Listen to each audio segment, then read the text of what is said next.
Time for your fan weather forecast. 61 degrees, mostly cloudy skies right now. Looking like a clear evening. No rain in the forecast. Low tonight of 40 degrees.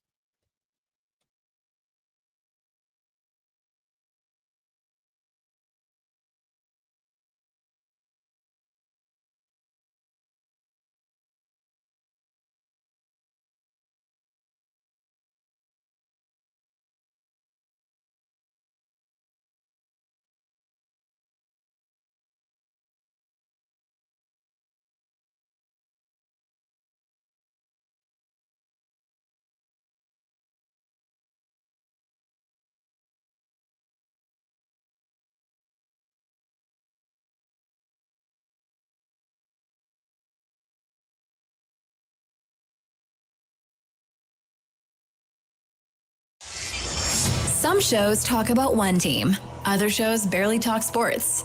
This show will talk Packers, Brewers, and Bucks.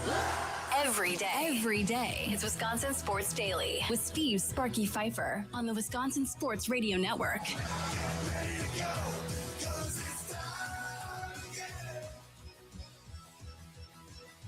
How you doing? How are you doing? I can't hear you. No, I don't think I can hear him. You know what I've always wanted? I've always wanted smell TV. Smell TV? Yes. I've always wanted smell TV. I've always wanted to turn on Food Network and be able to smell like the aromas of what they're cooking. Like, find me that technology, would you be able to control like the smell TV, or would just always be on? No, you should be able to turn it on or off. I think that's fair. So there's some shows I don't want to smell. Right. It's like some old Western. There's horse poop all over the place, right? Or like the crime scene cleanup shows. Have you seen those? No. Don't want to smell those. No, it doesn't sound like I want to smell those either. No. But I've always, because I hear you. Obviously, I can't hear you. But that leads me to I've always wanted like smell TV. I think that would be amazing. I've always wanted like CB radios in everybody's car so I could talk to people that way too. Funny story on CB radios. It's pretty funny. My dad told the story. I don't remember if it was me or my brother, though. He's probably listening, but I don't remember if it was me or my brother. But like he was in the National Guard and he was wherever he was, somewhere away. And my mom broke water, whatever, and was about to go in labor, whatever else. So he literally gets on his CB driving, and the semi trucks, as he tells the story, were telling him where the cops were all the way from wherever he was coming so he could get here, going like 90 to get here for the birth of his child or whatever. That's pretty cool. I probably wouldn't have used it to be nice. Like that's not the reason I want CB radios. That's nice. See, I give you a perfectly good example of good, even though he was speeding, obviously, of semi-truck drivers helping him out. But yeah. No, I've talked about this like with my girlfriend before. I think like we should all have them, and then we each get like 3 passes a month to like tell somebody that they're stupid while they're driving or something. And then once you run out of your 3 passes, you can't use them anymore. But you should be able to do that. Yeah, that would not end well. You worry about road rage now. Now you're going to put that into the world. I don't think that might be good. No. Good to get people the steam out, No, I don't think that's a good idea. All right, coming up on today's show, Rohan Katti, my boy. Eurostep podcast comes up at 2:20. We have not talked to Rohan Katti in a long, long time, man, because he's always busy and has work to do and so forth. But we're going to get him on today at 2:20. So looking forward to getting his thoughts on what's going on with the Bucks. Have some Giannis thing that I want to bring up because I'm seeing something on social media more and more that I know are Bucks fans, but maybe aren't acting like the Bucks fans they used to be that I'm concerned about. We'll get into that coming up at 4:20. But Rohan Katti's the only guest. The rest of the show, we're rolling through topics as we go throughout the show.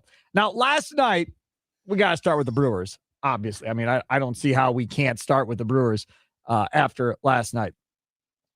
Now, when we get into talking about Joey Ortiz, because that has to be the topic du jour at this point for today that everybody else is talking about.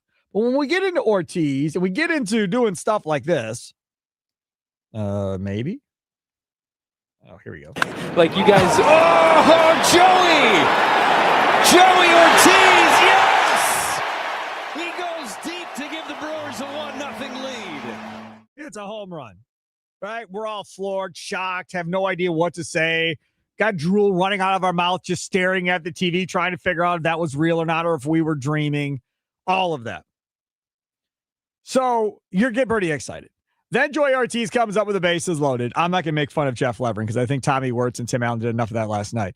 But the Jeff Levering call, when he thought upon the ball getting hit off the bat, that he went, fly ball, whatever. But either way, deep fly ball, bases loaded. Everybody got excited that might have been a grand slam. Then he gets his like duck snort single or whatever else later. So that was a really good game for Joey Ortiz. And you're like, man, oh man, oh man, this is good stuff.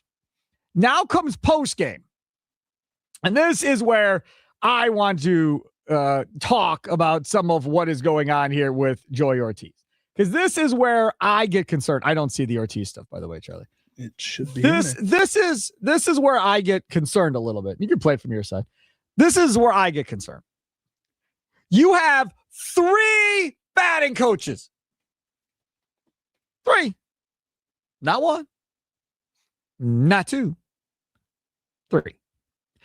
And you've had 3 batting coaches for a minute now. I mean, I remember when you used to only have 1 hitting coach for all those years. Rod Carew was a hitting coach for a little while for the Brewers, right? You had all these different guys. And the hitting coaches would always be the ones that everybody would want fired if the Brewers offense wasn't going. That's the hitting coach's fault. Fire him. This offense sucks. Get rid of him. He's the issue. And more times than not, it really probably wasn't the hitting coach's fault at the time, but that was always the scapegoat that fans always use, at least Brewers fans. I don't know about the rest of the country. So you got 3 hitting coaches. And Joey Ortiz, after the game last night, did not step up to the media and say, man, let me tell you about who taught me this and how I learned this and what made me get to where I was today. Now, again, as Charlie pointed out to me, Sparky, it's 1 game. Settle down. But even though it's 1 game, we still saw more of Joey Ortiz positives last night than we saw all year to this point in 1 single game. That was his best offensive game. We agree? Yeah, I guess so. That was his best offensive game. Okay. Having said that, you got the Ortiz stuff over there. I do, yep. Okay. So Joey Ortiz talks about what changed. What did he learn? What led to this? How important is it that you were out there for early BP today, and then you see some results right away? Yeah, it was great. I mean, actually during early BP, I felt like I'd never hit before in my life. So it was not great. And then in the cages before the game, actually, I was hitting watching William, and I was like, I want to be like William today. I think it worked out. So I'll do that tomorrow too. Sorry, what did you see with him that you were like, I want to do that today? Just the way he was attacking the ball, and I actually was kind of fiddling with my hands a little bit, kind of like he does too. And something clicked for me as I was in there, and I just tried to take it to the game, and it worked. This game's crazy sometimes, isn't it? Yeah, I went in there, fooled around with William a little bit, and it actually locked me in. So it's funny how it happens. Did you tell him that? Yeah, I did actually. And when I came in after the home run, he was laughing. So it's cool. So that's amazing. Can I just say that's absolutely freaking amazing? That wasn't something where, hey, show me what you do. That was, I'm going to observe every little intricate detail of what he does and how he's attacking the ball. Almost all the way down to like his index finger. Right? Being on the bat or off the bat, all that, like literally every little thing. And I said, all right, let me see if I can mimic what he does to try and do it. Now, how many times would you say when you were a kid growing up, maybe even now as an adult and slow pitch softball or whatever you're doing, do you see somebody on TV that's just killing it? And you're like, I want to do that. I'm going to hold my bat the same way, the whole deal. Remember that goofy trader stance that he used to have back in the day? And that bat like waving up over his head like this. I'm not, man, I thought it was always dumb when I was a kid too. You are going to kill yourself trying to hit a ball that way.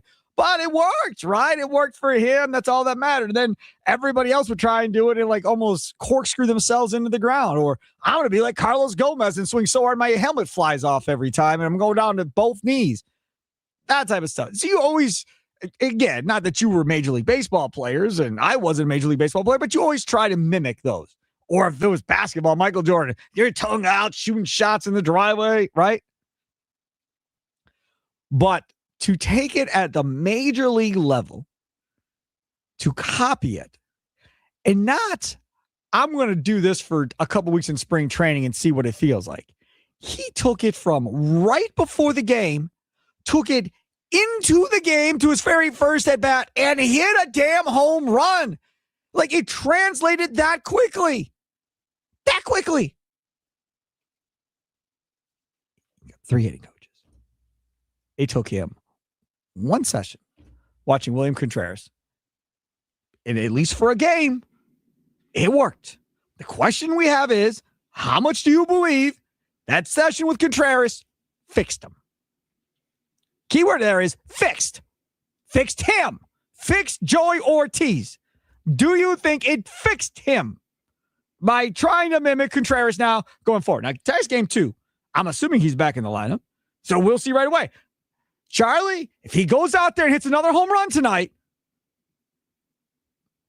that's 2 in 2 days. I don't know. I'm just saying. Nicolay Law talking text line 414-677-1250. 414-677-1250. Charlie, I got a feeling you're going to try and rain on my parade. I don't want to say I'm going to rain on your parade. I just want to see more. Like, I want to see it happen more often. I want to know that this wasn't just a game where he ran into 3 pitches and it worked out pretty well for him for the first time. You're saying it was lucky? It might be. I mean, the way he's played the entire first part of the season here, it doesn't look like that's something that just happens for Joey Ortiz all the time. Like, it's something that he does regularly.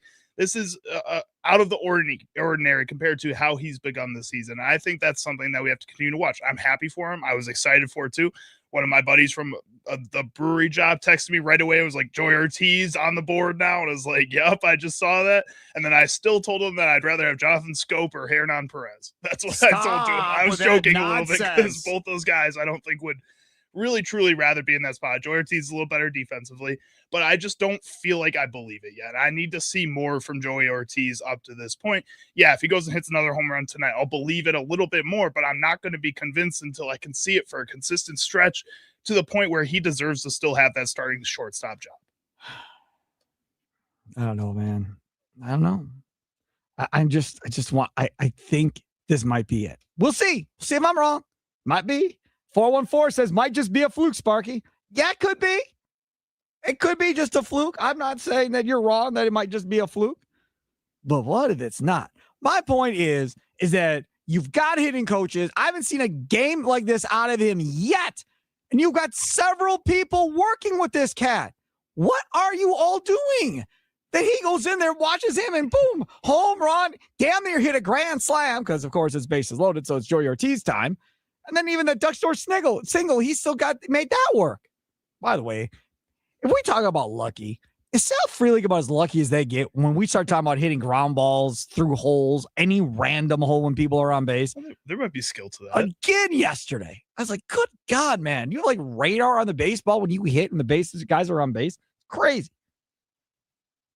I'm excited. I am. Because I think this might actually have worked. Maybe, just maybe, they may have got this figured out. And if they did, there's another reason to extend William Contreras. William Contreras, starting catcher and hitting coach for the Milwaukee Brewers as part of his new contract signed by the Milwaukee Brewers. That's fine. Do what you got to do. Man, just absolutely amazed by the whole thing. Didn't you say something about Ortiz? First time he came out, you said doing pregame or something like that? Well, that's the way the reporter worded it. It made it seem like this isn't a regular thing for him to go out to that early pregame thing. And McCalvy kind of reworded it the same way when he put out the tweet. Let me explain something. Weird. I just want to say something. If he does not come out to do regular pregame work. Well, not pregame work, but the early BP, the 4 hours before that he was talking about. Yeah, right. If he does not do that semi-regularly, hitting that bad, we got problems. We got problems. Like if I was Pat Murphy, I'd be like, hey man, you probably should consider going out there and doing that for the next few days until we can figure this out. If I was Pat Murphy, I might go out there with him to see if I can help fix him because He wants him to play every day. He wants him to be the shortstop. He wants the defense out there. He just needs him to hit kind of average. It could even be below average. Just don't stink.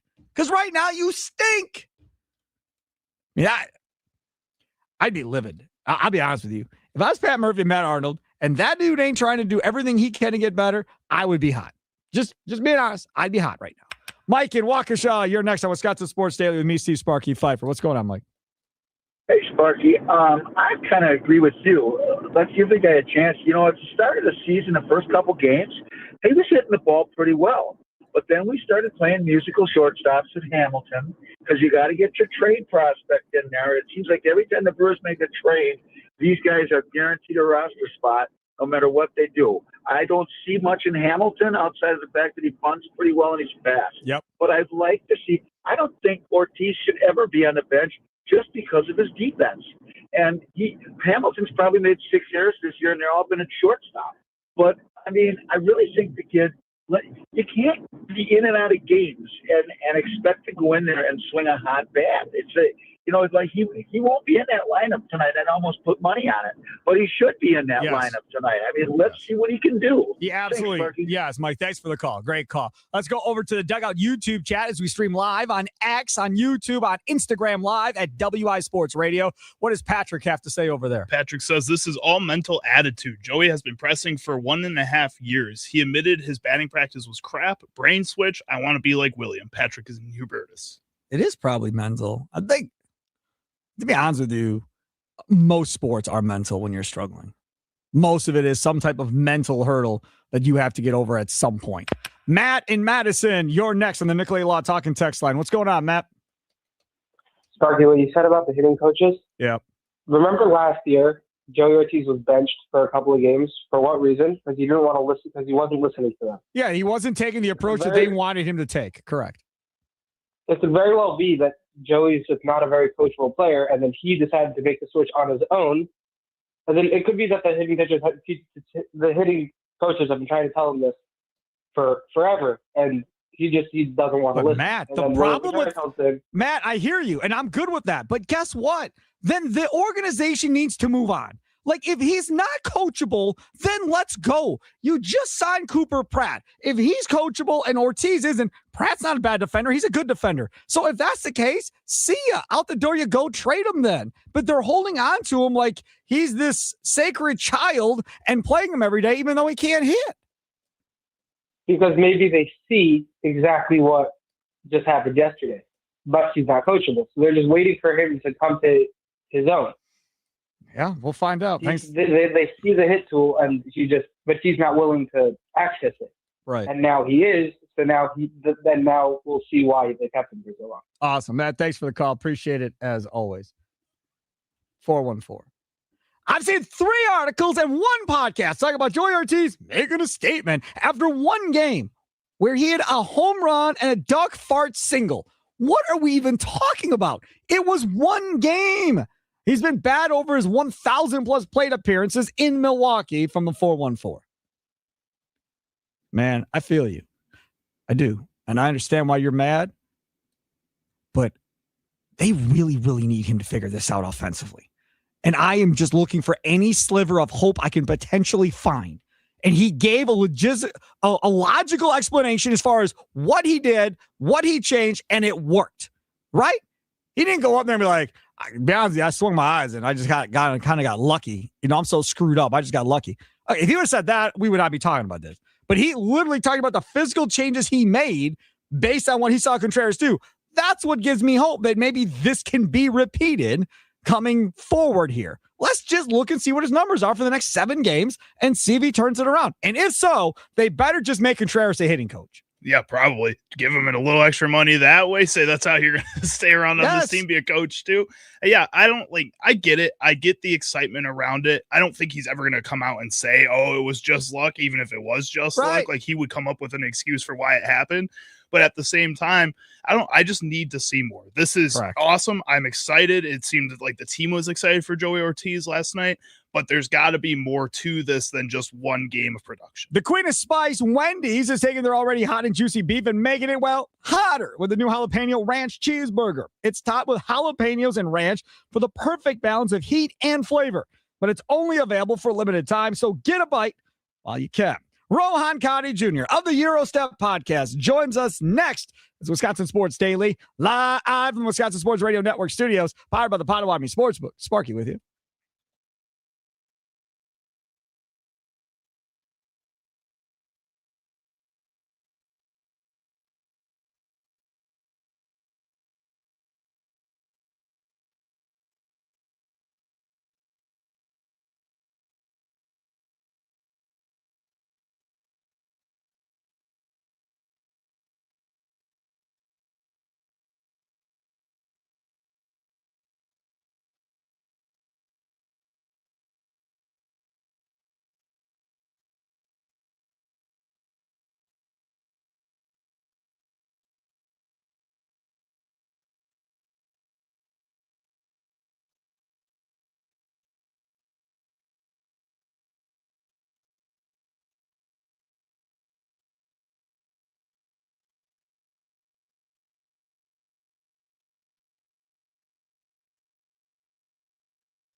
Love this song. Love this song. Yes, I do. Big fan of this song. Joining us now, another guy I'm a big fan of. He's not Michael Jackson, but Rohan Katti. I got a shoulder shrug on that one. Rohan Katti joins us now from the Eurostep podcast. Follow him on X at Katti Jr. Rohan, thanks for coming on, man. I appreciate it. Hey, I'm the one who's appreciative. It's always such a fun time to be here. Ty Windish is on all the time on all these shows. And I want to get my guy Rohan Katti on, but you are so busy, man. You're busier than anybody. You always got stuff going on. So when you said, yes, I can do it yesterday for today, I said, I'm in. I'm going to talk about this coming up at 4:20, but I want to get your thoughts on it first. And your interactions with the people that follow you all in the Eurostep podcast, that follow you on X and so forth.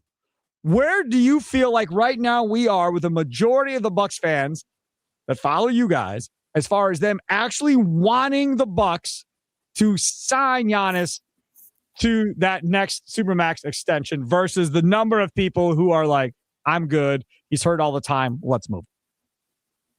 I think from my perspective, it's a majority of people who would want him to keep, for him to sign an extension with the Milwaukee Bucks.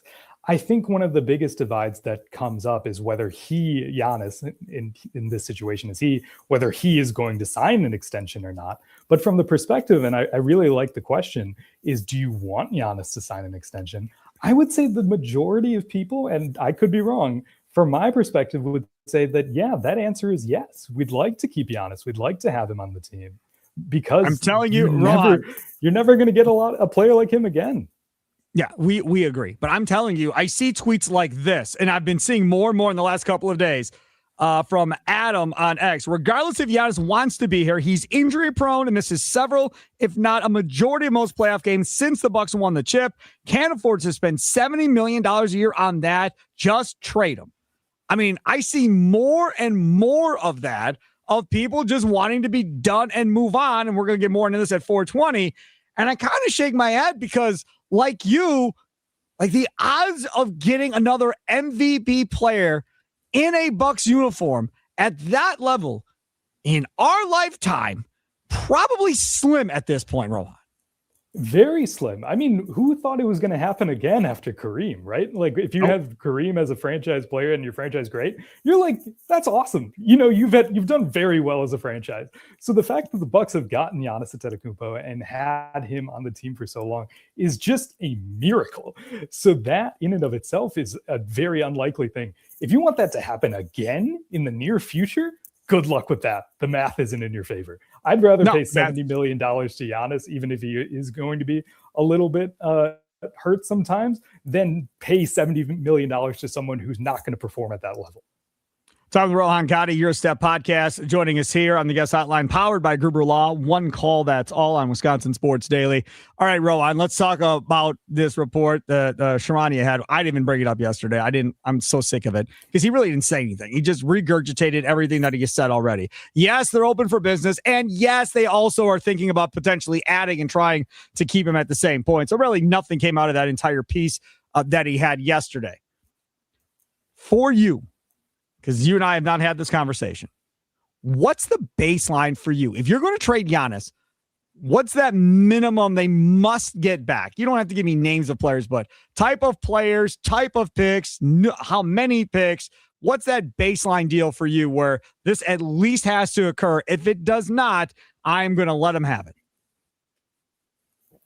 First and foremost, you need that blue chip prospect, right? Whether that is a young player who is already has a lot of potential, whether that is a draft pick in this upcoming draft for this year, for 2026, you need that star level prospect or that blue chip sort of asset to be able to make that trade. You can't do it without just saying like, okay, here's some picks and some salary filler, unless it's a pick in this year's draft. That's a different story. But just like future picks and salary filler, no, that's not going to get it done. That's never been done in terms of this magnitude of star trade in the NBA. It always is a good young prospect and the picks and that salary filler that's going to be used to make some other trades down the road and maybe get some assets from some playoff teams down the road at the trade deadline. But you first and foremost, you need that young star. You need that at least a young player with promise and you need all the picks that they can get. If they don't have any picks, they need to go get picks to be able to make that trade. You can't settle if you're the Bucks. You have to be able to get everything, because that's what teams get. They get everything. And for a player like Giannis, you expect everything and more. But the other part about this is because he has the ability with a player option next year or after next year to where he can kind of dictate where he goes. If he doesn't want to go to city X, he can be like, you could trade me there, but I'm opting out when I can because I don't want to be in that city, long term. So to a degree, he does hold some power over the situation as far as where you can trade him. Now, Damian Lillard tried to bully his way to Miami. That did not work. He ended up in Milwaukee, did sign, the new deal in Milwaukee, and then ended up getting hurt for 2 years. And that was the end of Damian Lillard. Now he's back in Portland. But that power that he wields of, I want to be in New York, I want to be in Miami, really could kind of hamper what John Horst is trying to do here. It could, and it also could not, right? Because you get both sides of that coin. You can have that Damian Lillard situation where Milwaukee wasn't even on his initial list, but then it's like, oh, that Miami trade isn't good enough. Portland, that their brass is like, okay, that Miami trade, we don't like what they're going to give us. Sorry, Dame, you're not going to Miami.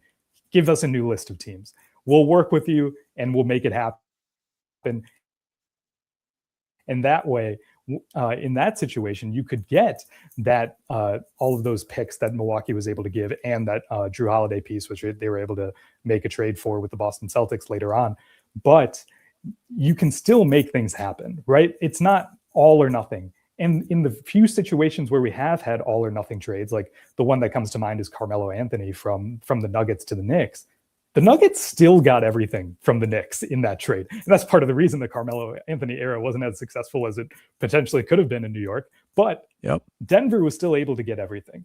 You look at Phoenix, when they were making a trade for Kevin Durant from Brooklyn, they were able to get everything, even though that there were only a few places that Kevin Durant wanted to go. You even look at Kawhi Leonard, who was the ultimate scenario of this guy is going to LA in a year anyway.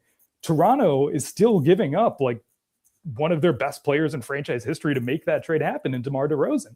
And you're still able to get assets. So even if Giannis has that list of teams and has that preferred destinations, that doesn't necessarily mean that the return for the Bucks is going to be bad. You can still get everything you want and help Giannis get to a team where he wants to go to. All right, Rohan, tell me this. Let's say they go, okay, Giannis says, I'm not signing the extension. You can trade me, do whatever you're going to do, but I'm not signing the extension. Okay, fine. So now you're the Bucks. It's not draft. We're coming up on draft time. So now you can pick a route. Either get a pick in this year's draft and whatever the rest of the package is. You can wait till after the draft and negotiate more and do something closer to the season. You have all these different options. But if he's not here and you're essentially blowing it up at that point, who do you still want on this roster where you're like, okay, I know they're blowing it up. I know it's going to be a rebuild. It's going to take a while. Is there anybody on this roster where you go, I really would like to build with this 1, 2, 3 players? Because, as I've said before, I have no attachment to any of these guys. I know there's a big Ryan Rollins fan base. I get it. But I don't have the same attachment to Ryan Rollins watching him play. So for me, they can trade everybody with Giannis and start completely over, and I would be completely fine with it for sure. Where do you sit? Well, I would say I am part of the Ryan Rollins fan club, so he is for sure going to be there fine. for me. I mean, like, if you like, I get it, right? He's not going to be an all-star, superstar type player. I understand that. But if you have a good player who has shown he is a good player on a very, very cheap contract, under contract for the next 2 years, or at least another year with a player option, you want to keep that. Because even if you decide, hey, he's not part of our future, we have a new guard prospect that we really, really like, teams will want Ryan Rollins. So you could always trade him later on, but I would want to keep Ryan Rollins. I'd also want to keep Ousmane Dieng, just because you'd like to see what he's got. You were able to get him at the trade deadline this year and really start to tap into that potential that he wasn't able to tap into in Oklahoma City because they just have no playing time because they're a juggernaut. So just being able to tap into a young wing who's rangy, can shoot, get to the rim, like those are not very, those prospects come few and far between for guys like Ousmane Dieng. So I'd like to keep someone like him. And honestly, I know this is probably going to be a divisive answer. I'd like to keep Miles Turner. because he is a good center and he is still relatively young. If you want to build out the next 4 or 5 years, you would want a good starting center. Starting centers are hard to come by in the NBA. You look at the Indiana Pacers, because they let Miles Turner walk in free agency, they had to trade the number 5 overall pick to get Ivica Zubac because they needed a good quality starting center. Yeah. So that shows how valuable those types of players are. And again, you can always trade him later if you find another center. But if you have a good center in the NBA, you want to keep them. Like, that is a good value add because they are hard to find. So I would say those 3 are my top, and in that order. I like Pritchard. I think he's a good GM. That was a dumb move. You weren't going anywhere without Halliburton. You knew you did not have to do that now. You could have done that this summer or whenever you want to do it. You did not have to go make that move when he made it. And obviously he rolled the dice that we'll stay in the top 3, so this isn't going to kill us or whatever, the top 4. And then it completely did kill him either way. I'm definitely not on the keep Miles Turner bandwagon for certain because he was god awful without Giannis on the floor. In fact, if I could figure out a way to package his butt with Giannis to go somewhere to make the package even bigger and even more lucrative, I think I would consider that. Rohan Katti joins us at the Eurostep podcast. Follow him on X at R. Katti Jr. How much value do you think Bobby Portis brings in return on an expiring deal? That is a very good question. I would say it's something that Ty and I like to joke about all the time. We keep a running bit of whether we would trade Bobby Portis for Zachary Risacher at any given point, and it fluctuates in between, and that's how we kind of gauge not only his value but Risacher's value. Risacher's value took a plunge after he didn't play in the playoffs, so that's a new debate now. But it's kind of hit or miss, right? Because you need to find the team that could extract the value that Bobby Portis wants, or that he has, because he is a very productive player coming off the bench. He will get you baskets when you need him to. He will spot up and hit threes when he feels like it. He will pick and pop when he feels like it. And maybe under a better coach and a better system, he'd be able to thrive even more. I don't think Doc Rivers really optimized the Bobby Portis experience, to say the least. But I would say that you could maybe get, I don't know, you could at least get like multiple second round picks, which doesn't sound like a lot, but it is in terms of like actual currency to make trades. Like the Bucks have essentially zero second round picks that they can throw into trades, and you need to put something in a trade to make something happen. So getting actual currency is good. So you could get some second round picks, and who knows, some of them might be valuable, as well as some salary that you can also use as a player, like if that player is good because he has a decent mid-sized salary, or use that to facilitate more trades, because Bobby Portis is valuable for the Bucks, not only because of how he plays and who he is as a player, but in terms of his salary, making between 10 to 15 million, that's a rare commodity to be able to say, hey, we can go make a trade with this mid-sized salary. That doesn't really exist in the NBA anymore, or as much as it used to. So having that and having that ability to make trades is valuable.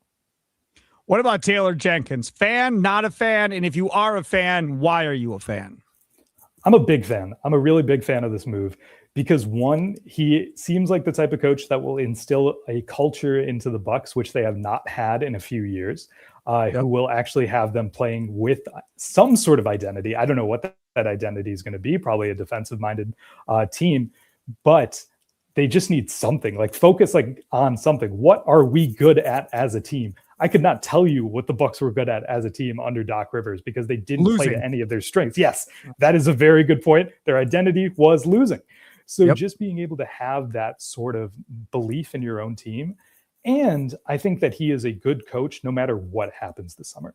If you have Giannis on the team, I think he's going to be able to maximize this team. If you don't have Giannis on the team and you're on a full-scale rebuild, I think he is a good man for that job as well. So knowing that the two paths that are available for the Bucks this offseason, I think either way, he is going to be really, really good in that role. And so being able to get his deal done early before some of these other vacancies opened, like Orlando, if you're Taylor Jenkins, you'd much rather go to Orlando, but that job wasn't open. The Bucks snatched him up. So I am a big fan of this move. Yeah, that would have been a huge hire for Orlando at that point. Rohan Katti Jr. joining us again in Eurostep podcast. Make sure to watch that. Him and Ty Winters do a great job with that. Follow him on X at R. Katti Jr. Rohan, thank you so much for coming on, man. We got to do this some more often. I agree. Let's make it happen. And thank you for having me.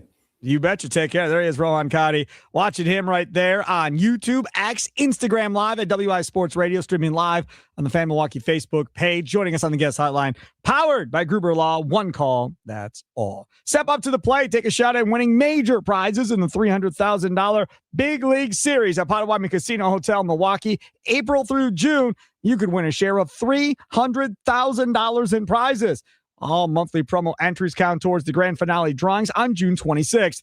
Get triple the entries during Brewers home games and score one of 3 all-new Toyota vehicles. More info online. Must be 21 and awards member to play. Only at Potawatomi. Coming up next, it looks like the MLB and MLBPA may, just may, be talking and trying to figure this whole thing out before this deal, the CBA deal, expires on December 1st. But do we really have that much hope in all of this actually working out? Charlie and I will discuss that with you next. It's Wisconsin Sports Daily, live from the Wisconsin Sports Radio Network studios, powered by the Potawatomi Sportsbook. Sparky here.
Welcome in. It's Wisconsin Sports Daily. Steve Sparky Pfeiffer, Charlie User producing today's show. Thanks for tuning in here on a Wednesday, already halfway through the work week.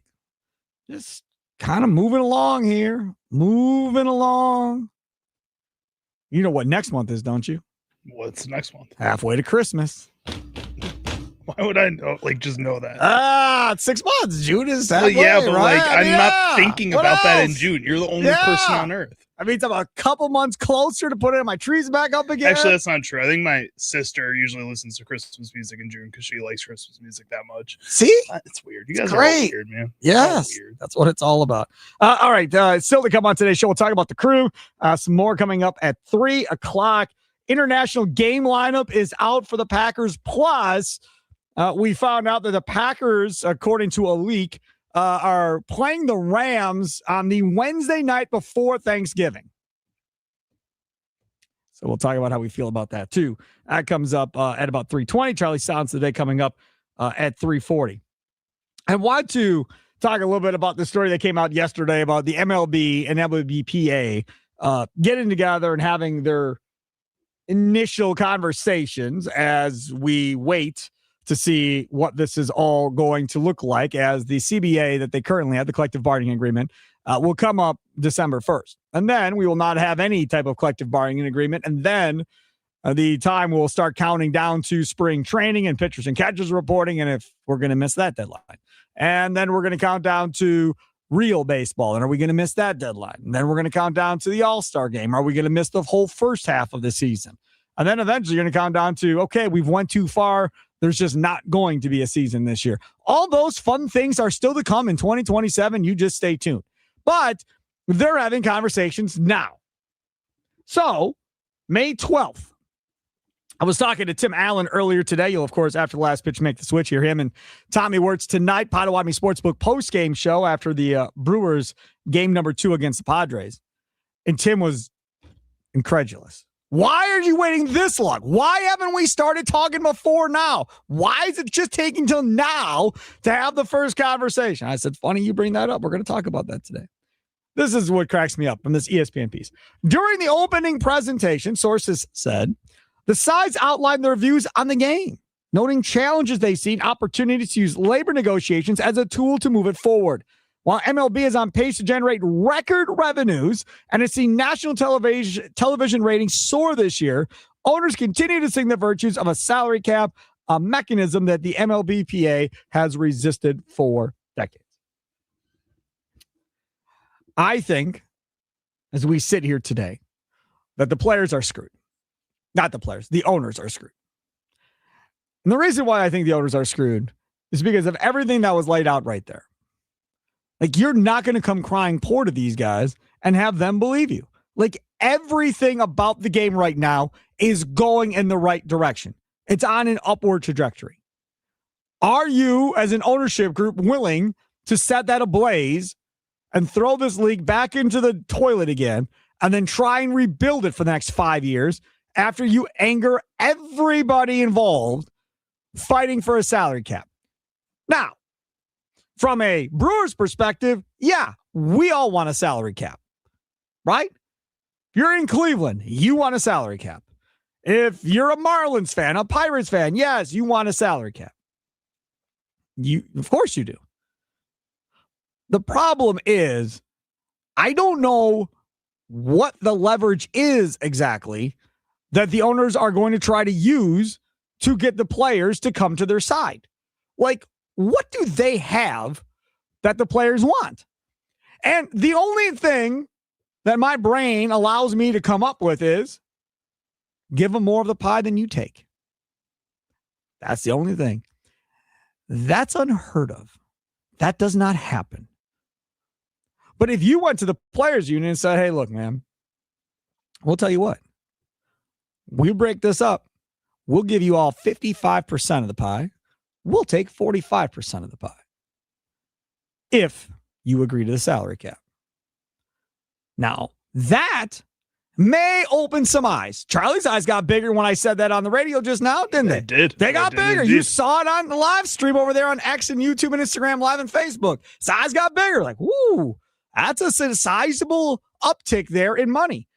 I think that's the only way you get a salary cap is you give them more money than you're taking in. Then I think they may be willing to play ball. But unless you're willing to take that drastic step, and it's drastic and highly unlikely, but if they did that, I think the players may have second thoughts about, okay, maybe this won't be so bad after all. Maybe we should consider this. But that's the only leverage I see. I don't see what else they have. You could take a note out of Steph Curry's book, and he was talking last week about how the NBA should allow players to have ownership in part of their teams. You could offer that to some of these players and say in the bigger contracts, we can do that. No chance.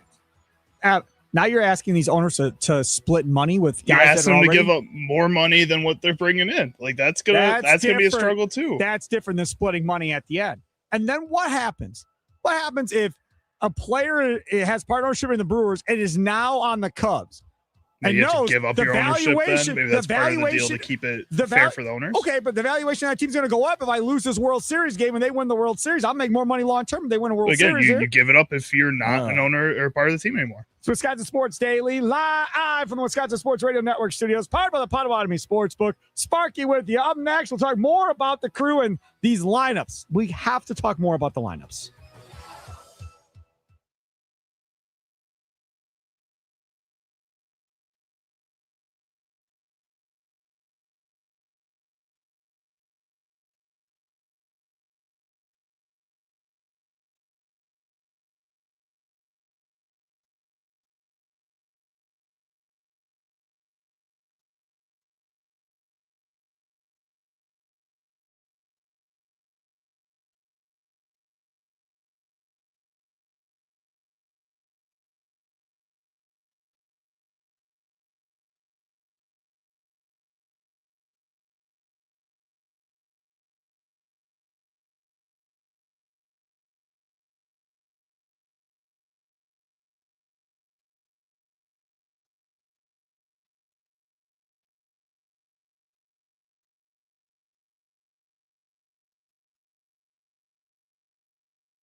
Some shows talk about one team. Other shows barely talk sports.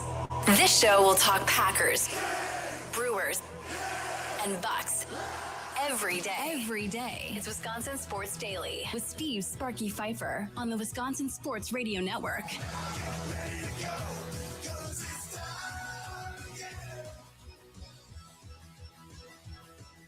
Welcome in. Hope you are well here on a Wednesday, hour number 2 already as we broadcast live from the Wisconsin Sports Radio Network studios, powered by the Potawatomi Sportsbook. Ziggy on the Nicolay Law Talking text line. Red card to Sparky for bringing up Christmas. Too bad. Well, not on the show, not red card. Plead the 5th, Sparky. Plead the We can 5th put it on on Friday. There you go. See, Charlie, man, professional. 420 every Friday. You can tell me to plead the 5th if you like, or anybody else. Your time to tell me to hush it about Christmas if you want. Brought to you by Habish, and Rotier every Friday at 420. So, Ziggy, by all means, you can nominate me on Friday for plead the 5th if you'd like. And Charlie always gets a kick out of it when people do that. We'll talk about the Packers schedule coming up here as some games have been released around the NFL, including one for the Green Bay Packers in regards to the Thanksgiving holiday. We'll get to that. But first, it's 3 o'clock, and we always do this. It's time to talk about the crew. It's Wisconsin Sports Daily on the Wisconsin Sports Radio Network.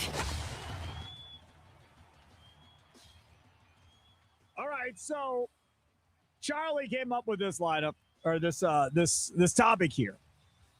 And I was like, all right, we can do this topic. Because I was like, what's your answer to the question before I agree to do this topic? So now that the lineup is healthy, and we think this lineup is going to continue to score runs, now that you have Vaughn back, you have Churio back, you have Yelich back, the assumption is they're going to score more runs than they were scoring without those 3 guys in the lineup. And again, you saw it last night. And not only did Joey Ortiz do something, but another guy that was struggling, he did this. Ground ball left side, base hit. Bowers is going to score on it, and the Brewers will have the lead.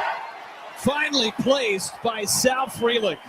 Seeing eyes. That's what I would say on that one. Sal Frelick, highlight courtesy of Brewers TV, levering on the call. That was another instance of a guy that's been struggling a little bit, coming up with a big hit. Dude, Jake Bowers, my God. I mean, he had another good game last night. Like, goodness gracious, man. Like, I don't know what he is necessarily. And unfortunately for him, we're not going to really ever find out because Andrew Vaughn is going to take this job. Now, how much of a split platoon is Murphy going to do and screw one or both of these guys? I have no idea. I hate platooning with a passion, right? You could platoon if you have not good players at a position.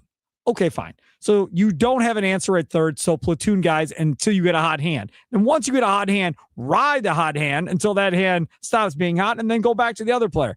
I have no problem with that. But I don't like platooning two what appears to be good baseball players just trying to get one or the other the at-bats. I'd rather you figure out who do you want and let's play and let's go, and then figure out something else to do with the other one. That would be my preference. I know that's not going to happen, but that would be my preference. It's never going to happen with Pat Murphy as manager of a baseball team. Are you kidding me? Nope. He's all about playing the matchups, and that's what he's going to continue to do.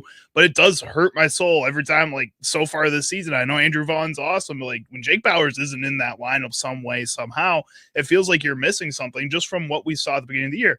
I know at the beginning of the year, you didn't have Andrew Vaughn. You didn't have Jackson Churio. You didn't have Christian Yelich for the last part of the year. Like, these are all things that I think made it seem like Jake Bowers maybe is worth more than what he actually is when you have a fully healthy lineup. At the same time, man, he just is a good hitter, and you need to get him into that lineup when you have so many non-good hitters towards the bottom of it. And that's exactly right. And the question is this: does that make it easier now that they're healthy and scoring runs? Does it make it easier or harder to take guys like Mitchell and Frelick and Ortiz out of the lineup when they're struggling?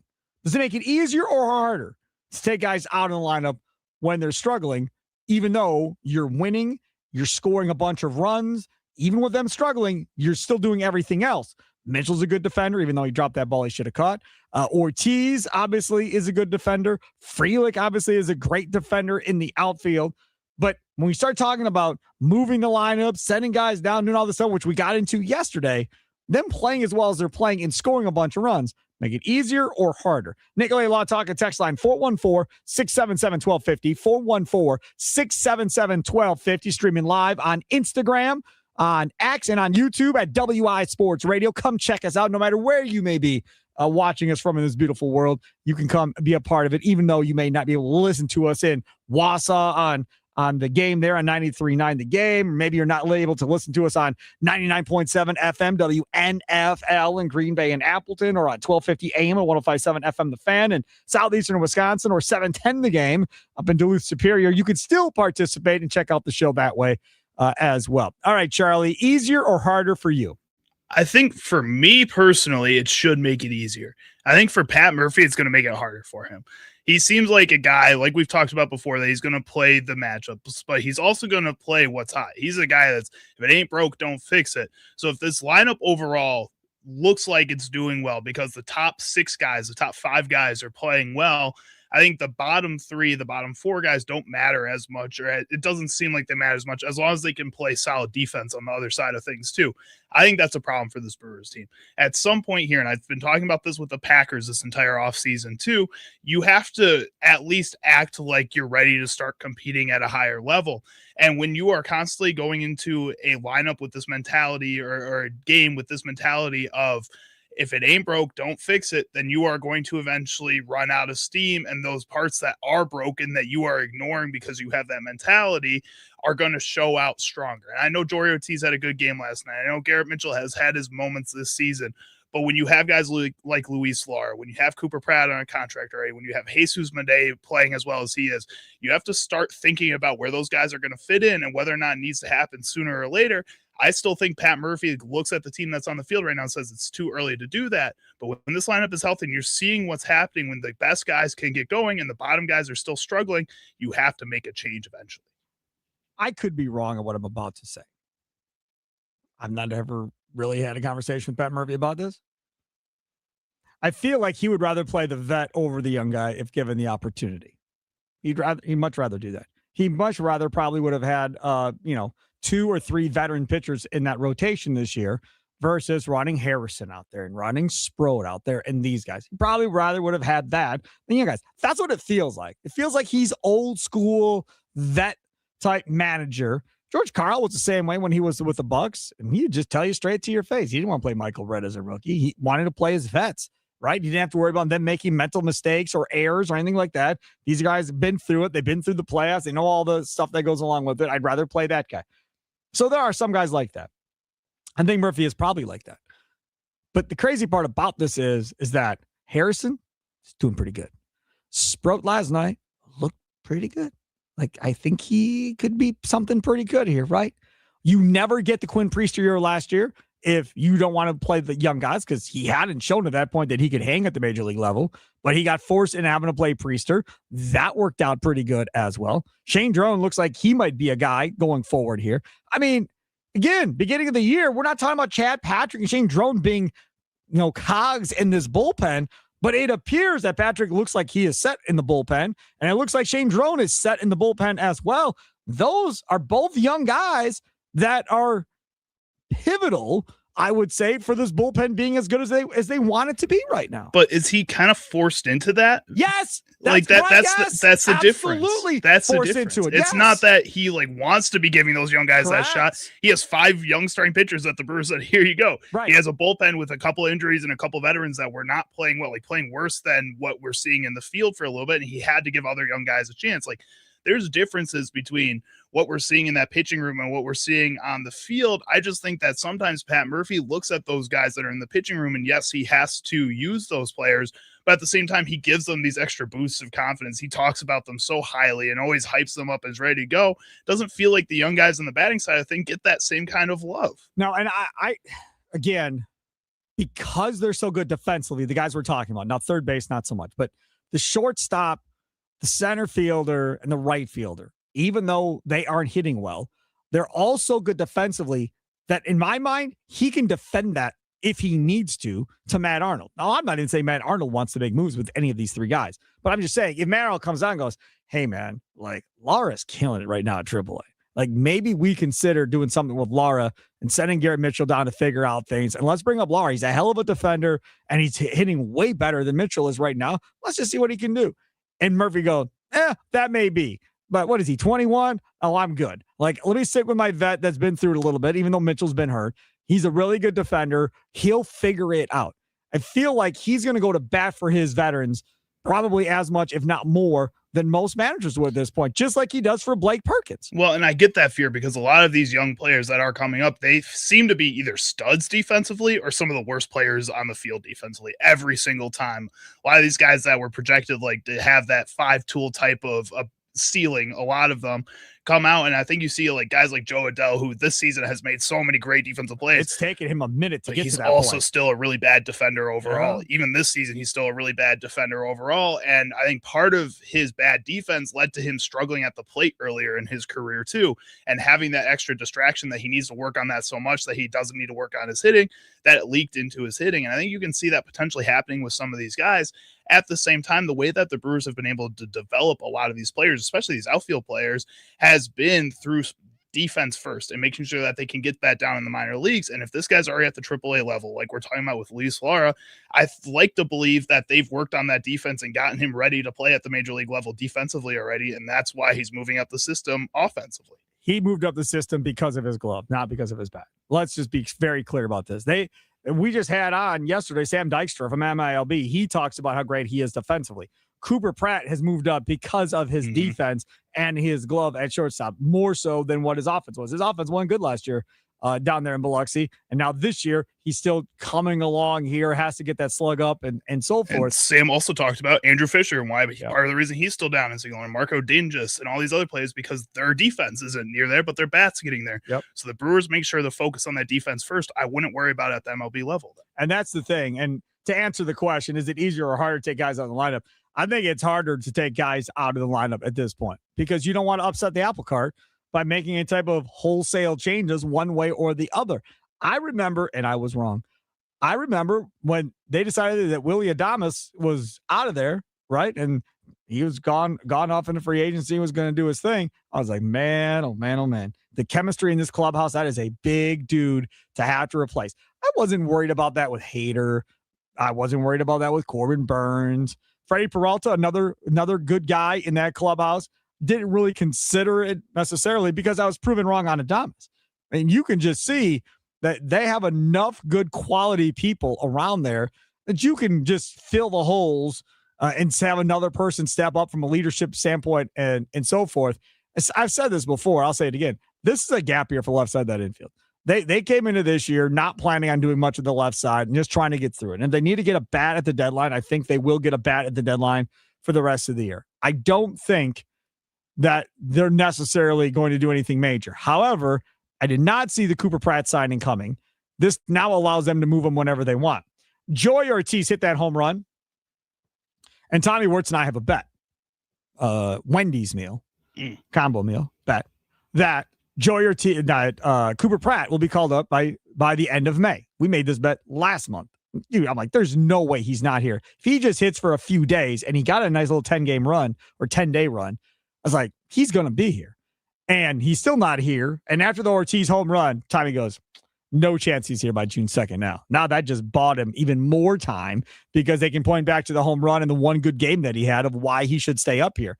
And I think he's right. I mean, to a certain degree, I would still be really, really surprised if Cooper Pratt is not on this roster at some point this season after you gave him that contract. And if he's not, that should mean that Joey Ortiz actually is hitting the baseball and being average at that point. And it should mean that third base is figured out. Because even if Ortiz is hitting, if Rengifo and Hamilton aren't that good, that would allow you to move Ortiz back to third base where he was and let Cooper Pratt come up and play shortstop and still keep Ortiz's bat in there, keep his really good defense at third base. You don't lose much defensively at shortstop with Pratt, and you move on without having to trade for a bat at third base. But that's only if yesterday wasn't a mirage. And if Pratt's not at the major league level and Joey Ortiz is still playing the same way he's been playing, or maybe even just a little bit better, but not marginally better, I think you have to look and question Matt Arnold a lot then at that point and say, hey, Was this a reaction to you hearing the rumors of Colt Emerson and Kevin McGonigal, all these other players getting these contracts? And if that's the case, why didn't you overreact with Jesus Madej instead? Why didn't you overreact with the number one overall prospect? I get he's at AA, but give him the contract. Like, if you were going to waste money and not see this guy as soon as possible, what was the point of that? And especially if you're not that certain that he can come and take over for a Jory Ortiz that is not playing that well. Here's Charlie Usency, Sparky Pfeiffer over here. Nikolay Law talking text line, phone with the 414. Not sure Sproat will be a solid member of the rotation over Patrick in the future. Still early. I will tell you that in all aspects of baseball, from young up, power wins. And he has it. Sproat does over Patrick.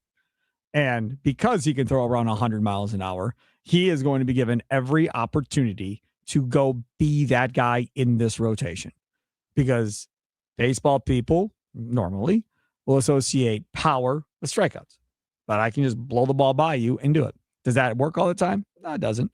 You need breaking pitches to work as well. And that's something Chad Patrick has had issues with as well.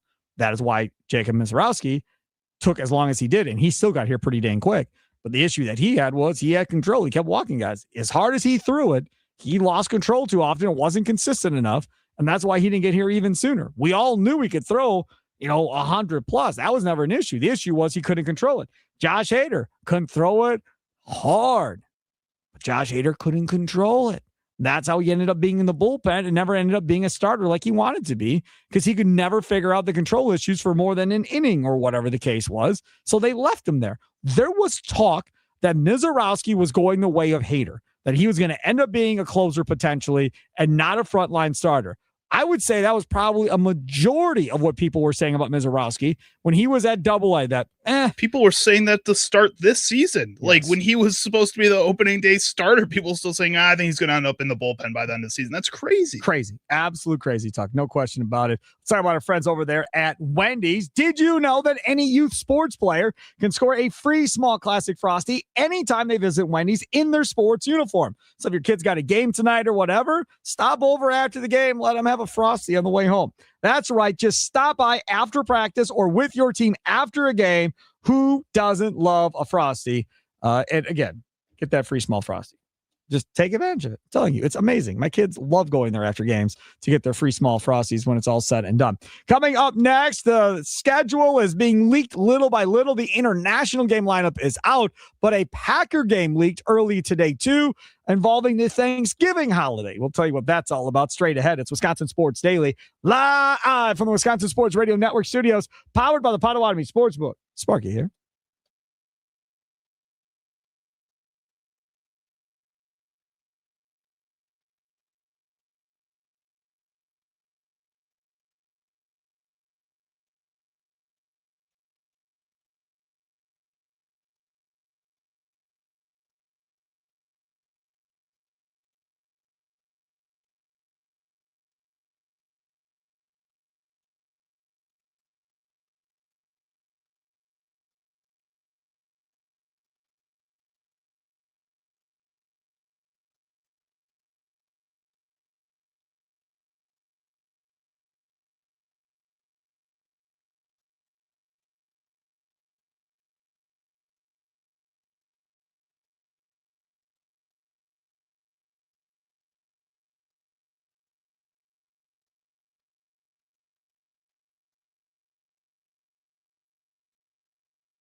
Welcome in. It's Wisconsin Sports Daily. Sparky here. Charlie using over there. Charlie Sounds of the Day comes up at 3:40. Now, what has come out so far are the international games. The Green Bay Packers are not on any of the international games this year. You like or you dislike? That's not the question for the topic. I'm just curious. I think I like it. I don't like these international games. The main reason I don't like them is most of them just are happening in the morning. And I don't know, like, again, all the time zones of all these different places, but in the past, like, I haven't gotten up for London games. I didn't really get up for France games, unless it was maybe my team in it, but my teams haven't really been a part of it. And the one that was the Packers in Brazil, which was a night game. So that was a lot easier to get watching. Correct. Yeah. And the time of the games obviously always ends up being an issue for a lot of people of like, man, I don't want to get up at 7 a.m. to watch a game. Like, I know soccer fans like doing that, but like, leave it for them. F1 gets up at like 2 a.m. to watch an F1 race. I'm good. Yes, that absolutely is a thing. So the international games, as we know it, in Melbourne, we have San Francisco and the Rams. Okay, fine. Then in Rio de Janeiro, we have the Ravens and the Cowboys. That's in week 3. Weeks 4 through 6, week 4, the Colts and Washington at Tottenham Stadium. Then the Eagles and the Jaguars, same stadium a week later. Then in week 6, the Texans and the Jaguars. And again, if you're not familiar with why the Jaguars are all over this, because they can make more money being on the road in Europe than they can for a home game. Mm-hmm. That's essentially. And London just loves them for some reason. Like, they're half the fans that show up to the stadium. They're all in random jerseys, because but half of them are they've been there more than anybody else. Yeah, it's a good idea. Makes sense, right? Paris, Steelers and Saints, week 7. Madrid, Bengals and Falcons. It's the Patriots and Lions, week 10 at FC Bayern Munich Stadium. Mexico City ends up being Minnesota and San Francisco in week 11. That is how the international games line up. And you will notice the game that has been rumored for the entire time is not on this list, and that is Bears and Seattle did not make the list. That's fine. I'm okay with that. Like I said, I don't want to see my favorite teams anywhere. Like, I want to see them at home. And the Bears actually are traveling the second least of any team in the NFL, right behind the Panthers, who have like 2,000 miles less than anybody else. And the Packers are down there right with the Bears. Right. So that obviously works as well. Okay. Now, let's talk about some of the other things that have come out here. The NFL will have a Thanksgiving Eve game, and it's going to be the Packers taking on the Rams in Los Angeles on Wednesday, November 25th on Netflix. Stupid. All of it is stupid. I hate all of it. It's so dumb. Like, that's the dumbest thing I've ever heard. Like, I get people want to, or I guess the NFL wants to get as much football out there in front of all of their fans as possible. Problem is lately, at least, and I'm sure it's been like this for a long time since before I was born, Wednesday has been Blackout Wednesday. So people go out Wednesday night before the Thanksgiving festivities. These bars are packed regardless. Yeah, but they're not playing Netflix games. That's the problem. Like, this game is on Netflix. So you're going to have all these people out at this bar, but half these bars aren't going to pay for Netflix. No. Now, I'm assuming, when you assume what that does, but I'm going to assume that it's going to be like every other streaming game, which is Milwaukee and Green Bay will have a local. I'm talking about nationally. Like, yes, what does this do nationally? No, nationally, they're screwed. You're absolutely correct. Right. But locally, if you're like, man, I don't have Netflix, neither do I. I don't want to buy Netflix for a game, nor do I. More than likely, I would imagine the way this works is Fox, CBS, ABC, somebody will end up getting the rights to that game for that Wednesday night before Thanksgiving. But around the rest of the state, y'all are going to get screwed in this deal, right? Duluth, Superior, Wausau, y'all are going to get screwed. You're going to have to buy Netflix in order to watch the game because you're probably not going to get a local channel to carry it. Milwaukee will, Green Bay will. Everybody else will have to have Netflix. Well, and like I've been paying attention lately too with concert prices, and this blue dot fever is what people are calling it, where the concerts, these big stars can't sell out their concerts because people can't afford to pay for this stuff. And along with that, the other problem that these streaming services are facing are people that are subscribing to the streaming services and then not staying around and unsubscribing immediately after a game or immediately after a series is off of Netflix, or Amazon Prime, wherever they are. And I just don't feel like having this game on that night when you know people are going to be out across the country is a smart move by Netflix, smart move by the NFL, because it's not going to get people to stick around. Yeah, they might buy for one night. You'll get a little bit pop, but you're not going to get long-lasting revenue. That just like it just doesn't make any sense to me why these guys want to do this. On top of that announcement, Netflix is bringing back quarterback for season 3. No, there is no Jordan Love. No, there is no Caleb Williams. This is who they came up with. I'd love to know if they asked anybody prior to these guys. Did everybody turn them down and this is who they settled with? Jaden Daniels. Okay, I like that one. He had an interesting season last year. Okay, fine. I get down with that. Cam Ward. Okay. This former number 1 overall pick. Again, another really interesting situation in Tennessee. Like, I'm okay with that. Baker Mayfield. Yeah. That's kind of lame. I don't know. I feel like he's doesn't really got a lot going for him right now. Joe Flacco? How does Joe Flacco I kind of get it onto Netflix show? Well, again, that's an interesting story. At least he's this old dude that's on 3 different teams last year. It just kind of makes sense that like they'd give that storyline. Like Baker Mayfield makes less sense than Joe Flacco to me. Like there's storylines with 3 of those guys, and then Baker Mayfield thrown in the middle where it didn't really feel like he had too much of a storyline last season. But Baker Mayfield at least has a personality where he might say something stupid. You got a chance. Flacco ain't going to say anything. No, but again, Flacco is just like people talked about Joe Flacco all last season. Like his name popped up on Twitter and ESPN way more than anybody ever expected it to. Like that makes sense. I don't know. Like that's just another thing though, where quarterback season 2 did not feel nearly as popular as quarterback season 1. And then they had the wide receiver last season, the first season of that last year too. And that didn't really feel like it brought as much attention. Like, again, it just feels like the Netflix and the NFL are trying so hard to push this collaboration that they're doing, and it's losing traction more and more. And all they're doing is just forcing it more and more down your throat. And it doesn't make sense to me. It's all about forcing it down your throat. Everything they do is about forcing it down your throat. And NFL fans always say, give me more, give me more, give me more. And there is never pushback. There is never, screw you, we're not watching it. That never happens. They're the king of the hill for a reason at this point. More Netflix announcements. They also announced that the NFL award show, NFL Honors, which 5 people watch, will take place during Super Bowl week on Netflix. Now 2 people will watch it. So congratulations on that. Wow. Again, I don't think, I don't know. I could be wrong. I mean, I watched it one time. The only time I've watched that NFL Honor Show was to see my guy Leroy Butler be there with his Hall of Fame class. That is the only time I've ever watched it. That was the last time I'll ever watch it, unless, I end up having to be friends maybe at some point with somebody else that goes in the Hall of Fame. Highly doubt it. So Netflix will have 5 games during the 2026 season. 5. They're going to have week 1, Rams versus 49ers in Australia. That game is on Netflix. Thanksgiving Eve, Packers and Rams. That game is on Netflix.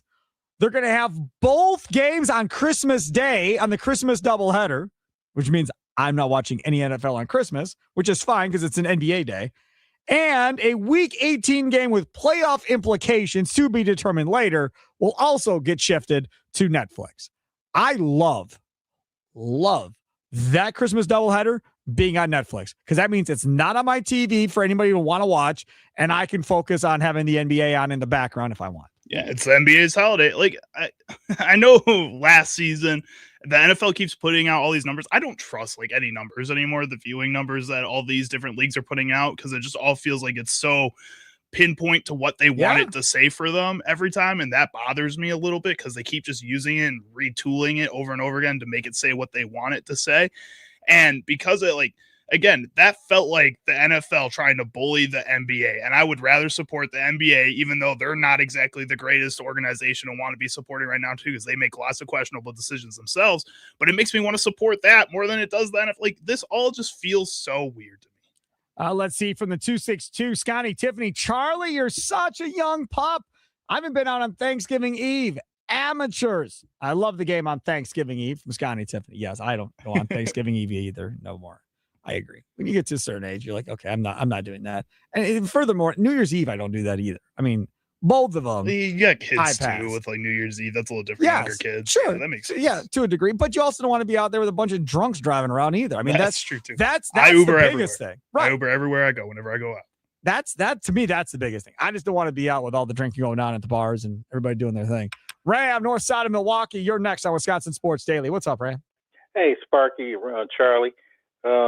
It's funny when you look at this programming, and I'm a little older than you, but I can remember on Christmas Day, nothing was on. Oh, yeah? But a Christmas Carol, nothing. Yes. No sport. So you sitting there, opening up gifts, people run around, kids around, trying to find batteries at Walgreens, place like that. So, and then the NBA said, maybe we should put some games on. But what got me was the NFL trying to get in that space. Because you have to say, I say the NBA probably had a 20-year run on that. And then the other thing is between the NFL, even though the NFL is more popular, basketball is more popular. I mean, football is more popular in the United States, but basketball is more popular globally. It's not even close. Correct. Yeah. And the other thing is, Sparky, is that the NFL or its marketing piece have done a horrible job at marketing its stars, like over the years. So like, you still know who Jordan is, and he hasn't played basketball in 20 years. Like Charles Barkley and those guys been on TNT, and a lot of NBA players over the years have had commercials, even Kareem and these. They have done a horrible. So like, when you think of NFL, you think of a team, even though with State Farm and with Patrick Mahomes, that's kind of new. And Rodgers with the belt. And Rodgers, right. Yep. But that's still pretty new, though, Sparky. Yep. That's pretty new. And Joe Montana, he did the thing now. You know Joe Montana, I know, but there's a lot of new people. Who is that old guy? Sure. You know what I mean? So I don't know. With some of the Netflix, I don't like none of that. All right. Very good. Thanks for the call, Ram. Appreciate it. Couple things. Number one, the NFL does not want it to be a league that's marketed around its players. That's why they don't want you taking your helmet off in the end zone. They don't want you to necessarily have to know them. They want you to root for the team, not the player at the end of the day. Now, that has been the stance since prior to social media blowing up. Now, when you can do your own social media podcast and you can have yourself out there much more. Can you imagine if Deion Sanders could have had a podcast while he was playing? That would have been atrocious. Crazy that could have been. Well, but I think that's why the NFL, like from his private jet, doing a podcast, going from playing for the Falcons and then getting to a World Series game to play for the Braves in the same day, like that type of stuff would have been unreal, right? And that's what separated Deion from everybody else. Why? Because he was flashy. He had the gold chains. He had everything going on, and that separated him from everybody else. So, yeah, you don't want to brand me. Well, screw you. I'm going to brand myself. I'll show you. Dennis Rodman, screw you. I'm going to brand myself. I'll show you. I'll get married to myself, or whatever the case may be. That's a big difference. The NFL, though, is still holding true to the we don't want to market individuals necessarily. Keep your helmets on. The individuals they do market are what? Quarterbacks.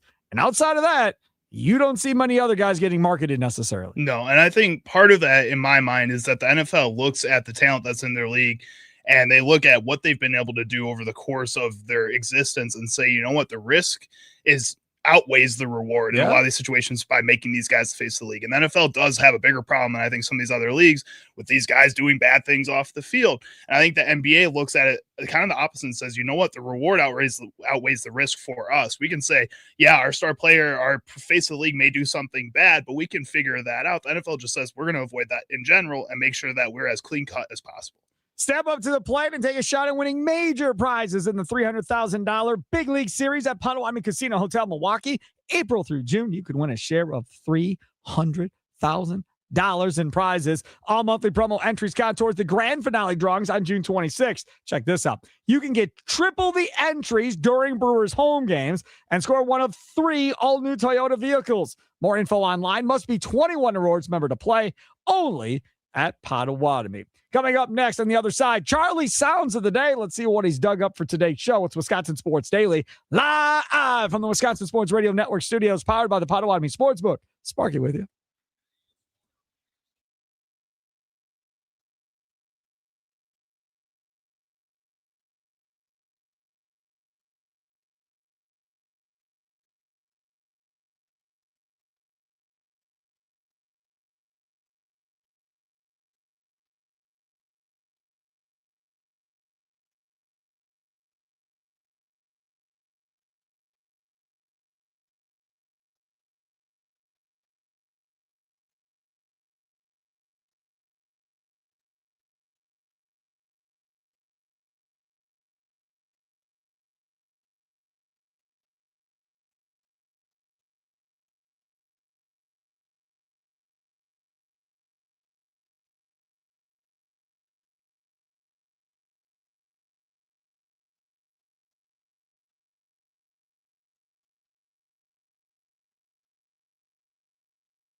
It's Wisconsin Sports Daily. Steve Sparky Pfeiffer, Charlie Usen.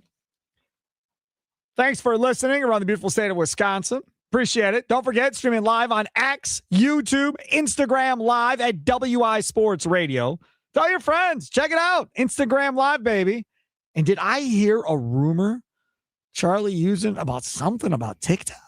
Yes, we have access to our TikTok account. I've been posting videos on there for the past couple of days. I already posted one today. Now on TikTok, where are we located on TikTok? Fan Milwaukee. So we're still Fan Milwaukee. Yeah. We need to get that fixed on there too. Okay. I tried, but you need everything has double authentication. Yes. We have so many different people that are involved. So I don't know where the double authentication is going. So we got to figure that out. But either way, you're able to post something. I am. Yep. You can see stuff on there. Yes. We're getting there, Sparky. So Facebook and TikTok have got to get changed to WI Sports Radio. So again, this is all brand new stuff. We're getting our way through this and figuring it out. So we will get to that point. But on TikTok, okay, we're making things happen. 1, 2, 3. What sound clips will Chicago Charlie pick today for Sparky? Will Sparky become enraged? Will laughter ensue? It's time for Charlie's Sound of the Day. It's Wisconsin Sports Daily on the Wisconsin Sports Radio Network. All right, Mr. Charlie, where are we going? All right, first up, we're going to head on over to Pro Football Talk Live, where Mike Florio was discussing NFL stadiums making changes to their fields for the World Cup. I meant to mention this earlier as it relates to this issue of grass versus turf. The new Bills Stadium is going to be all grass. They've consciously decided I like it. That high quality grass Bring it on. Better than the fake stuff. And that reminded me of a tweet last night from the NFL Players Association, which is rightfully making an issue out of the fact that you've got owners bending over backwards to placate FIFA, putting in high quality grass temporarily in places like Atlanta, Dallas, and then it'll be removed and replaced with the fake stuff that the players clearly do not prefer. The polling is like 92%. And I don't know who the hell the 8% are, because anybody that's ever run around on fake and run around on real, you feel it the next day. When we were kids, we had access to an AstroTurf field for the first time. And this is just like on TV. Like it's ugly, but it's how they play it on TV. This is great. And we played, and I couldn't get out of bed the next day. Every joint from my knees to my hips was inflamed from the forces bouncing. That's the difference. The forces bounce up into your body when you're on the artificial turf. When you're on the grass, the force goes into the ground. And it's that simple. So, quick story. I probably told this at some point, but so back when I was younger, they had the National Youth Convention, Catholic National Youth Convention, and I got to go to Indianapolis to represent Wisconsin, I think it was. And I think I was in like 7th or 8th grade. Me and my best friend, Tom, we got to go. And it was cool, man. Like, you got to meet these girls in California we were hanging with and whatever. And it was awesome. It was at the RCA Dome back then, which is where the Colts played, back when Jim Harbaugh was the quarterback and all that stuff. So you go inside, and they pulled back the AstroTurf on half the field to have food vendors and selling shirts and all that stuff on half the field. On the other half, they left it down so you could throw a football and run around. Man, I'm telling you, that AstroTurf was maybe an inch thick, maybe, on top of cement. That's what they were playing on. It was on top of cement, man. And I was like, oh my goodness. Like, you fall down on that, it's like falling outside, on your driveway. That's what these dudes were playing on in Detroit, in Indianapolis, Philadelphia. Did Veterans Stadium have AstroTurf? No, maybe not. But I mean, it was absolutely horrendous, right? Absolutely horrendous. So I totally get that. So now we're talking about this new artificial stuff that they have. It has to have more cushion than the artificial turf, but it's still not nearly as good as natural grass. David Bakhtiari has complained about this time and time and time again, the Packers' former offensive all-pro left tackle, about getting this change. The easy answer is this, and Charlie and I talked about this off the air. They're paying these owners of these stadiums a lot of money, the World Cup is, to come in and host games at their stadiums. When you pay the amount of money they're getting paid, yes, the owner is willing to bend over backwards to do that. However, when my stadium is full, regardless of if the grass is dead or alive and what it all looks like, does not matter. We're just going to roll with what we have. I don't need to do this. If they want that fixed, then negotiate it into the next CBA. That's what I was going to say. Like next, we talked about with the MLB and the owners acquiescing a little bit for the players and the player association and saying, hey, you know what? We'll give you a little bit more. What if the players for the NFL and the NFLPA say, hey, you know what? We'll give up a little bit if that money goes directly towards you getting us grass fields, and you can't use it for anything else, but we'll give you more. We'll give you some of our money that we're getting from our deal to help you guys out and make these fields suitable for us to play on. I don't think it's that hard for a lot of these teams, a lot of these owners to really change to the grass field. But to your point, if and what I talked about with the Brewers before and just their lineup in a small microcosm of this is that if it ain't broke, don't fix it. If it's still working, even though there's things underlying that are issues that could be changed, could be fixed, why change them when overall it's going well for you? So you have to give them a reason or force them in this sense to do what you want. And that's exactly how the owners look at it. All right, what's next? Next up, we're going to head on over to Get Up, where we'll hear from Bart Scott, who was on the show earlier today, and he was discussing who he thinks is the best quarterback in the NFC North. Well, I believe this is the most competitive division in football, and I think the team that's going to really surprise a lot of people is the Minnesota Vikings. I think Kyler Murray, that addition right there. You talk about the Bears going, I've been that team that has won the division before, and then you go from being the hunters to being the hunted. I don't know if the Bears can sustain. You got the most talented, and arguably, I think at the end of this season, I think we may say that Kyler Murray is the most talented quarterback within that division. You pair him with Kevin O'Connell with the weapons that he has, a tight end at TJ Hawkinson, you have Jefferson, you have Addison, then they go out and get a gritty guy like Jawan Jennings. I think the sky's the limit for Kyler Murray. When you're doing all that, you're going to have little Mandalorian running around here for 25 seconds with guys that's one-on-one down the field. I think it's fair to say that Kyler Murray could have a big year.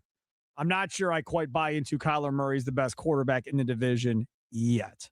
Kyler Murray's had weapons before in Arizona at wide receiver. He's never really had a stud running back per se, but he's always had weapons at wide receiver. We'll see what this looks like in Minnesota. He definitely has a great offensive-minded head coach. But Kingsbury's not a slouch either. Cliff Kingsbury, who he had him in Arizona, and they were rolling together coming out of college. They were the duo that was going to be tough to be stopped. And that didn't work out. And you still have the questions of how much is he actually working away from the field to do his craft? There's conflicting reports. I don't know. I'm just saying that's something else that has to be figured out too, Charlie. Dan Orlovsky heard Bart Scott say that, and he had his own take on the Pat McAfee show. If you were ranking the NFC North quarterbacks 1 through 4 right now. Who are you putting at 1? You're putting Jared Goff at 1. Goff at 1. I would put Goff at 1, Love at 2, and that would be a clear 1-2 for me. And then there would be a gap in my, honestly, belief. And then I would go Kyler at 3, Caleb at 4. No, you know what? I go Caleb at 3, Kyler at 4. Okay, so we just made all the answer. We all came to the same kind of I go Caleb at 2. conclusion there. Who said Caleb at 2?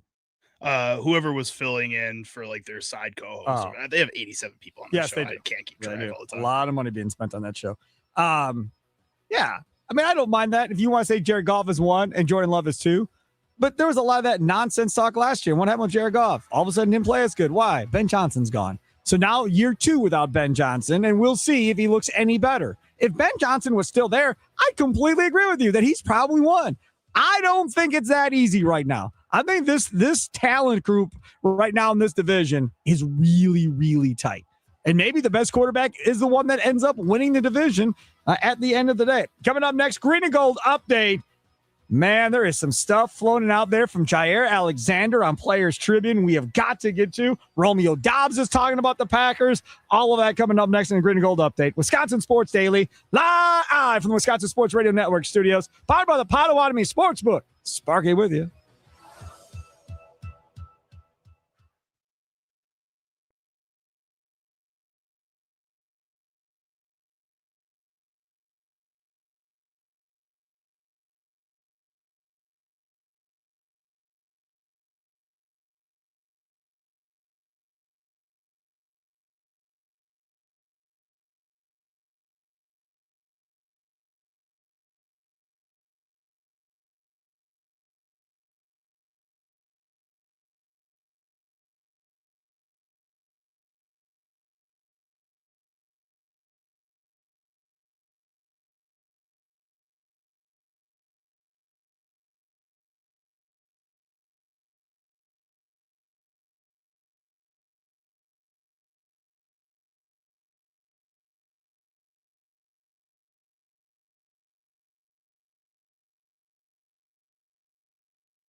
Some shows talk about one team. Other shows barely talk sports.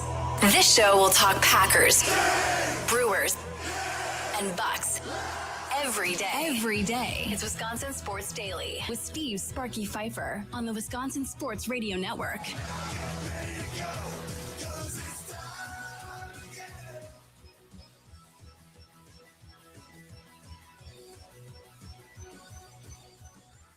Welcome in.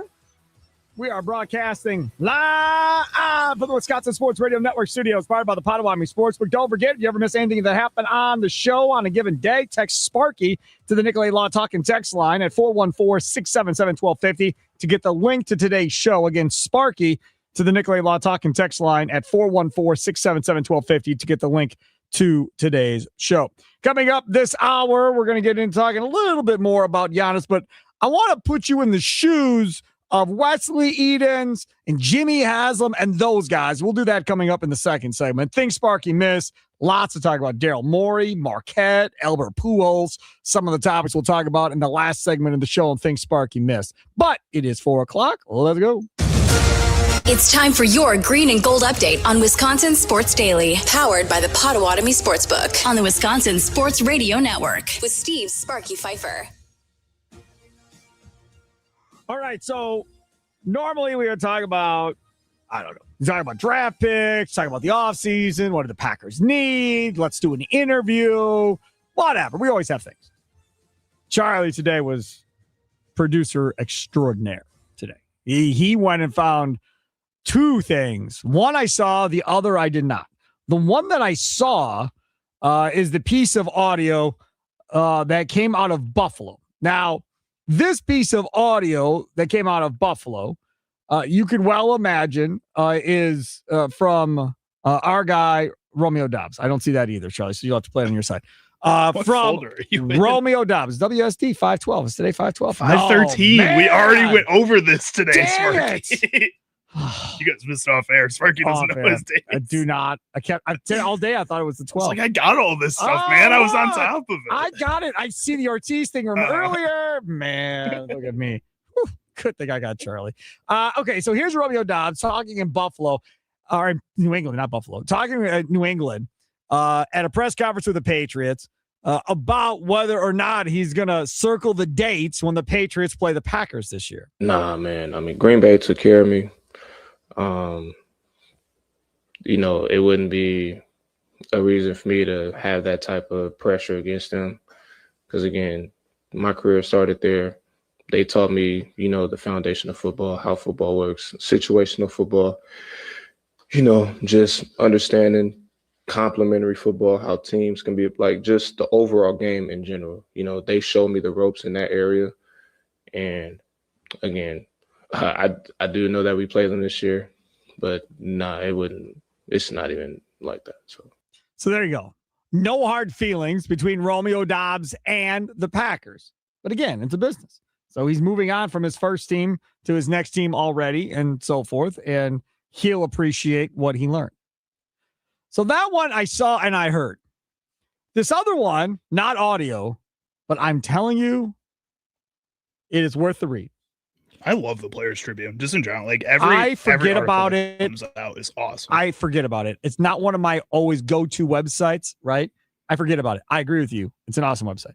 So the playerstribune.com is a website that we've referenced in the past. If you've never gone to it, it's players writing firsthand articles, pretty much. Yeah, I think last season we got one from William Contreras and Christian Yelich. They both wrote one, and they were both really good. Yep. It's really cool. I think Jordan Love did one a couple of years ago. Yeah. So this one is from Jair Alexander. Now, he talks in here about what happened in 2025. When I was still a Packer, back before they released me, to be honest with you, I knew it was over for me in Green Bay when they wouldn't get me the iPad. I was coming off knee surgery on New Year's Eve, having to miss the playoff game because of that injury. So I'm in recovery mode. And a few weeks into the new year, I call up the Packers like, hey, can you guys send over an iPad so I can start watching film and get a jump on next season? It's something that happens constantly in our league. Teams load up iPads with tons of film and give them to guys so they can study. But in this case, after my surgery, it was this situation where They just kept delaying things with that iPad. I didn't understand. I'd ask about it and be like, oh, yeah, right. The iPad. Yeah. We'll get that over to you for sure. But then nothing would ever arrive. And so I just kept asking, still nothing. After a few weeks, I kind of got the hit like, maybe the Packers really don't want me anymore, don't want me around anymore. Not after long after that, they got in touch about a potential pay cut. And you know what? I understood. I was making a lot of money. I just got hurt. I had no problem with taking less money and having to prove my value again. But as we went back and forth, it seemed like we could never get fully aligned. So now all of a sudden, I'm needing to think about maybe playing for another team, something I never really considered in the past. I'd always thought of myself as a Packer for life, had always wanted to end my career in Green Bay. And yeah, I understand the NFL is a business. I get that. But at the same time, just being honest here, it wasn't easy for me coming to grips with that possibility, with the idea of potentially not being a Packer anymore. Now, I'm not reading all of this. As you read this, it really, really lets you into the human aspect of being a professional sports player. And most times, most of us don't think about feelings, don't think about families, don't think about anything else. Joey Ortiz sucks, cut him. Joey Ortiz sucks, send him to Nashville. Right? That's kind of what we do. Yesterday, people were bashing on Sal Frelick. It wasn't even a topic. That's just how it kind of ended up going. But as you read this piece in the Players Journal about Jair Alexander, he talks about essentially becoming super depressed and just not wanting to deal with anybody, not wanting to talk to anybody, just kind of got away from everybody.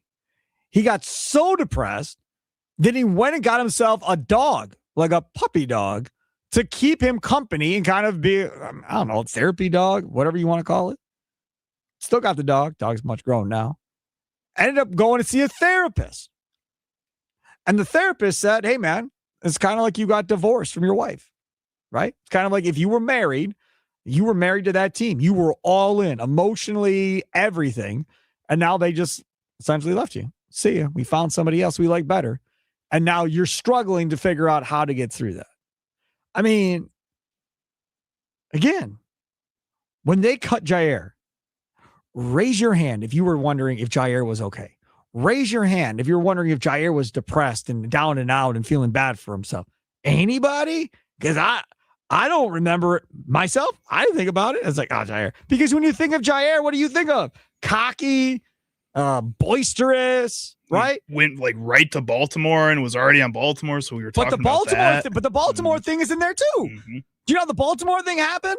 The Baltimore thing happened because he went to go talk to Lamar, trying to figure out, his feelings and everything that was going on. Lamar's like, oh, man, come here. They were teammates at Louisville. Come here, man. We got a spot for you. Come here, play in Baltimore. You'll like it here. All right, man. So then he gives Baltimore a whirl. So now if you fast forward, that doesn't work out. He ends up in Philadelphia. And in Philadelphia, he's got a chance to come back and play. But he's been going through getting shots and everything else. So now the deal is they tell him that they want him to come back and play against the Packers. The deal was they were going to drain his knee the day before the game and then give it a shot against the Packers and see how he does. Alexander says, I remember hearing that plan and checking my phone and seeing that it was like 7 degrees or something in Green Bay. And then just having all these thoughts swirl through my head about my knee and how it would act in that weather. I went home the night before we were supposed to be flying out to Green Bay in the morning, and I didn't sleep a wink. I'm tossing and turning in bed nonstop. I'm worried and anxious and unable to stop all the negative thoughts from creeping in. I couldn't do it. At like 3 or 4 a.m., I sat up in bed, texted everyone with the Eagles, and it was like, I'm sorry, but I don't think I'm going to do this. I can't keep playing like this. Then a few hours later, I went down to the facility and told them all in person I was done. That's heartbreaking stuff, man. I mean, it wasn't like he was 38 and at the end of his career and whatever. Like he had a very small prime window before the injury set in. When in his prime, he was really, really good. But then he couldn't get through it once he started getting hurt. It's really unfortunate. And I think this is something that a lot of people that not only playing football, but just playing sports in general at a college level, at the pro level, it's going to end at some point, but that moment that it truly does end, you just can't prepare for that at all. And what that feeling is like, I get where he's coming from. I stopped playing football a year earlier than I expected to because my shoulder was all messed up. And it really felt weird to say, hey, like, I know I'm done. I've felt it for the past year and a half that it feels like I'm done. And then now to actually have it come out of your mouth is really just frustrating. It feels embarrassing. And it really just puts you in kind of a bad mental spot like he's talking about. It's hard to let something go that, again, you've thought about letting it go in the past, but to have that actual moment just hits so differently. Do you think the Packers and pro sports teams are too ruthless sometimes? You think they can be too ruthless at times? Nicolay Law talking text line 414-677-1250, 414-677-1250. On the Dugout YouTube chat, you can comment there. We're streaming live on X, YouTube, Instagram Live, Fan Facebook, Fan Milwaukee Facebook page as well, and then social media at WI Sports Radio. You can also stream us through the website, audio only, obviously, at wisportsradio.com. I don't think they're too ruthless. I'm not going to say they're too ruthless. I mean, in these two specific situations, the Dobbs thing, they knew they weren't going to be able to do that financially. They'd rather spend money elsewhere, whatever. So that's part of the business. They're going to let you walk in free agency, do what you want to do. The iPad thing, that's kind of that's crap. I mean, if we're being honest, that's just complete crap.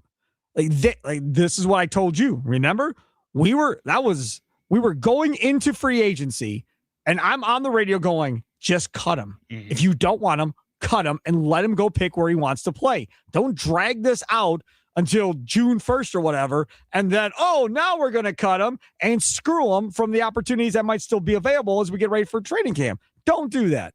And what did they do? They dragged that damn thing out into June. I called it classless then. I haven't changed my opinion on it being classless. Like, the whole thing stunk to high heaven. I don't think they ever had any intention at any point of ever doing that. They strung them through the mud to get that deal done. And I like, again, that I don't agree with at all. And then you do it for months.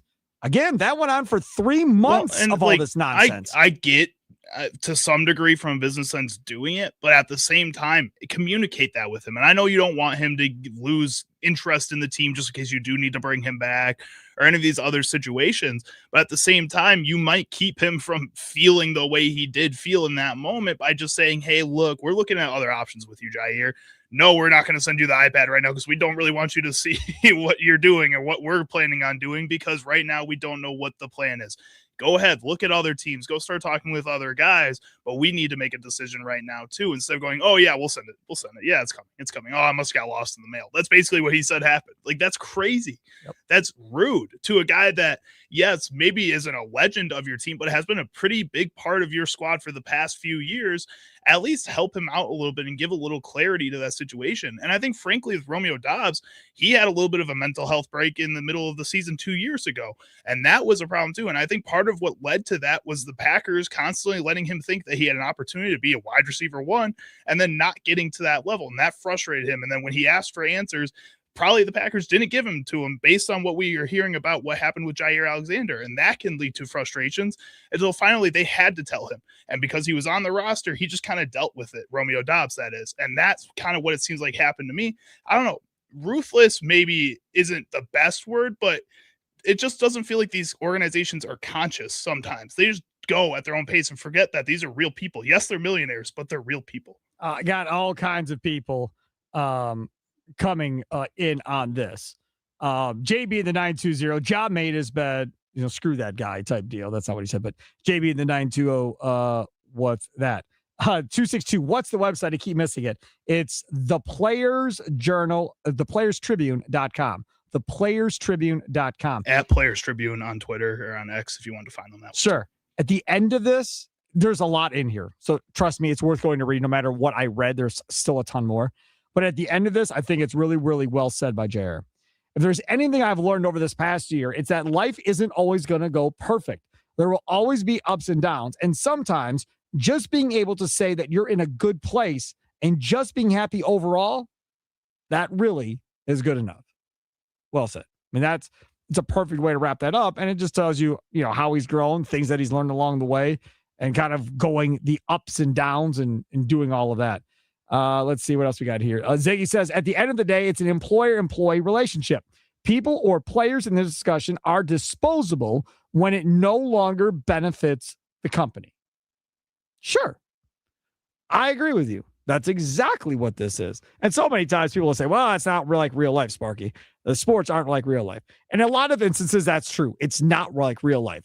But in this instance, what we're talking about right here, you're right, Ziggy. That's exactly what this is. When they don't think you're making them enough money, or they don't think you're living up to the contract you're making, or they don't think you're worth the amount of money that you want to make, and so forth, then you part ways and go on your way. Folks, we're about to go through something like this with Giannis. And I would imagine in the next year or so, if he does leave, that he will pen a Giannis Players Tribune piece as well at some point. And we'll find out what all has been going on for real the last year. I bet this summer, if he does get moved on from, the moment he is traded, we'll see a one come up. I bet that seems that like quick. That seems like something Giannis would do. He says he loves Milwaukee the way he talks about Milwaukee. There's not really a better way to write that type of letter to Milwaukee than through the Players Tribune. Yeah, Players Tribune is absolutely the right way. JB92, I feel for Romeo. He didn't love the spotlight. Ja was always a me dude. Yeah, I don't disagree. Ja seemed like it always me dude. Having said that, Ja was the one fully supportive of Jordan Love when he got there. Remember, come run up behind him, put his arm. This is my QB1. This is my guy. So he was supportive. Now, as far as inside that locker room, and John Kuhn could talk more about this. Obviously, he's a sideline reporter for the Packers, 9 to noon here on the Wisconsin Sports Radio Network, him and Rami. But if he was a me guy and he was a locker room problem, then that's different, right? But if he was a me guy in front of the cameras, yeah, like I'm Ja, whatever, building his brand. But then behind closed doors, he was a great teammate, cornerback, and was helping others and so forth. That I don't know. Kuhn would have a better idea of that than I do. Well, and we've talked about this with just the Packers in general over the past few years. Who's the voice? Who's the leader of that team? I think that was Jair Alexander, not John Morant. Jair Alexander trying to do that, trying to be that leader over and over again. And yes, he did it in a more vocal way in front of cameras and did some stupid stuff because he wanted, or at least was told he needed to try to do that.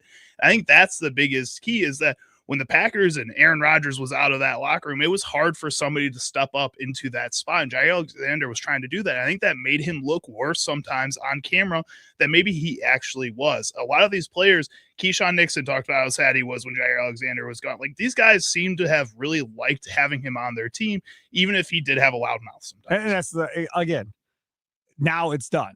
Now, what he ends up doing next and so forth, don't know. Could you see him in the media? I don't know. Maybe he ends up in the media.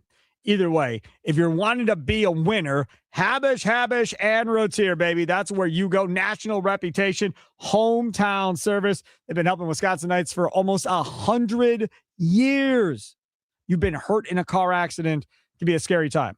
And you're dealing with hospital bills, doctor bills, insurance, all this stuff. If your vehicle is totaled, now you're trying to figure out what are you going to drive, trying to get a car to drive, all this other stuff. There's so much stuff that goes on. Again, I've been through it. Long time. What was it? 2010, 2009, something like that. Oh, it's a long time ago. But it is a scary, scary place to be in. Scary place. And you're trying to navigate all of this. And when you have experts that are there in your back pocket, like Habush and Rotier. They got locations all over Wausau, Appleton, Green Bay, Madison, Southeastern Wisconsin, Pick. They're everywhere, 13 locations. You can go to them. They can help you through the process. And not only do they help you through the process, they look you in the eye, they listen to you, they want to help you and get to where you want to go with whatever the case may be. Not peanuts. There's not enough there. We're good. We'll listen to you, but once you're done, we're gonna go on to the bigger fish over here. You don't want that. You don't want to walk out feeling like you weren't listened to. And that's where, again, the hometown service comes from. Habush, and Rotier, national reputation, hometown service. Check them out today. I promise you're going to love them at Habush.com.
It's Wisconsin Sports Daily. See Sparky Fiber with you. Charlie using over there, other side of the glass. Coming up, things Sparky missed at 4:40. Lots of stuff to get into there. Dale Morey, Marquette basketball. Albert Pujols' story blew my mind. We'll get into all of that coming up in the last segment. Then at 5 o'clock, the leadoff show with Tommy Wirtz.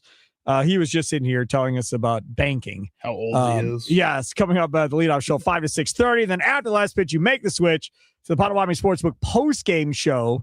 That will be on tonight from 9:30 to 11, just like last night. See, the thing about Tommy Wirtz is we have some Brewers news we have to get to too. There's some things that I like about Tommy and other things that I don't. When he goes old man Tommy, he and I get along very well. When he goes young guy like Charlie, then I feel really old. But there's two sides to Tommy. Like, you don't know which way. So this last conversation we just had was about how he likes going to the bank and interacting with people and the tellers, whatever, and getting money out or doing whatever he has to do. And Charlie, you were absolutely appalled. I hate doing anything where I have to stand there awkwardly and just stare at the person while they do their job. And I just have to stand there for like 5 minutes and just tapping my toe or something. For instance, it's my least favorite. For instance, when Charlie and I went a few months ago to go to the grocery store at Pick and Save, I stood in line. And Charlie's like, dude, I will buy all of this. Let me just go do this myself. I'll pay for it all. You don't have to pay for it. I'll buy it if you just let me get out of this line. I was like, no, we sit, we wait until it's our turn, and we go through it. And Charlie was like starting to sweat. And then Tommy in the last break goes, man, he's like, somebody texted in and said their bank doesn't even have a brick and mortar. He's like, no chance I'm using that bank. I'm with you. I ain't using that bank either. If it's not brick and mortar with people inside, I am out.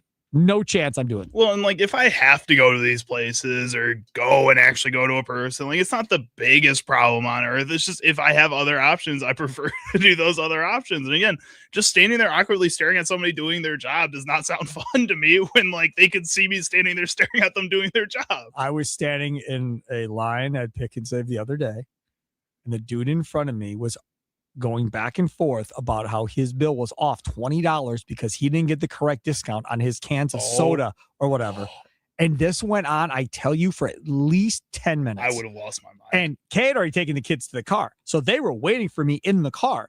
And I was just sitting there looking at this dude like, really? We're going to do this? Okay. So they eventually had to get a manager, had to do with all this other stuff. And then eventually he got out of line. And I got to finally check out. And I just look at my phone, just looking at X, just waiting for him to get done doing whatever he's got to do. You know, if you backed up about 2 feet, went to the left about 10 feet, you would have been out of there 10 minutes earlier. No, because I had a line, like 3 other people behind me in line that also don't like using those things. Those you put scanners. yourself into the line. Like we all put ourselves in a line because we don't like using the scanners. They stop even asking me to go to the scanners because they know I always tell them, no, I'm not. I want a human being. All right, some breaking Brewers news. That takes precedence over all the nonsense we just talked about. Tell everybody the breaking Brewers news, Charlie. So this is from Adam McCalvy. Christian Yelich is not in the Brewers lineup tonight. Back soreness after Yelich returned from the IL last night. This is a quote from Murph. He says, his back was a little sore. He wants to play, but I'm not going to get into this, especially when it deals with his back because he's had this. Just going to let it calm down and not going to listen to him on this one. I'm going to take every precaution I can. Can you imagine if Matt LaFleur had a set of stones like that to actually control a player? Could you imagine if Matt LaFleur actually would have done that with, say, I don't know, Brandon McManus, I don't know, Zach Tom, go through the list. Jair Alexander. Jair Alexander's another perfect one. Over and over again, running guys out there that should not have been out there. Well, but they were cleared. I leave it up to them. Well, I'm sure Yelich is cleared to play too. But Pat Murray said, no. You sit here. We'll play without you today. Let's get you right. I am 1,000% behind Pat Murphy on this one, and that's what this is. However, I am not okay with Yelich being off the IL and he plays one every 4 or 5 games because of back soreness. Because if that's what this turns into being, then put him right back on the IL and let somebody be up here that can play if that's what this is. Now, remember, Yelich did not have a rehab outing, right? He didn't get to go work in Nashville or Biloxi. Not even like Quinn Priester is pitching on Saturday for the Timber Rattlers in Appleton. Go buy your tickets. I'm telling you, that team is amazing. Go watch them. This facility is beautiful, all that. Just trust me. But anyways, So Breester's going to Wisconsin because it's close. They could have rehabbed Yelich in Appleton if they wanted to for, 3 games, whatever, and then brought him back. Then you would have known, okay, his back is sore at first game, rest him. Take your time bringing him back. They didn't do that, probably because Yelich didn't want to do it. So now you're here. So now you have to deal with this soreness because he hasn't played forever. I mean, I'm sure that's part of it. Do you think the other part of it is the fact that they maybe don't want him to play in left field anymore? So if they're thinking he's just going to DH moving forward from here on out, why does he need to go do a rehab game when he can just do simulated games and get ready that way? You can DH He can. Like, I know you can. Like, it's not the fact that you can't. It's just that when all you're doing is hitting, you don't need to see him out in the field in those live action type of plays. Just like getting the body back to where it needs to be. And it wasn't even like Yelich was on base last night. It wasn't like he was stealing bases and had to stretch something out. He didn't do anything offensively. So from that perspective, it wasn't like he put himself through anything. It was just he sore from just swinging the bat.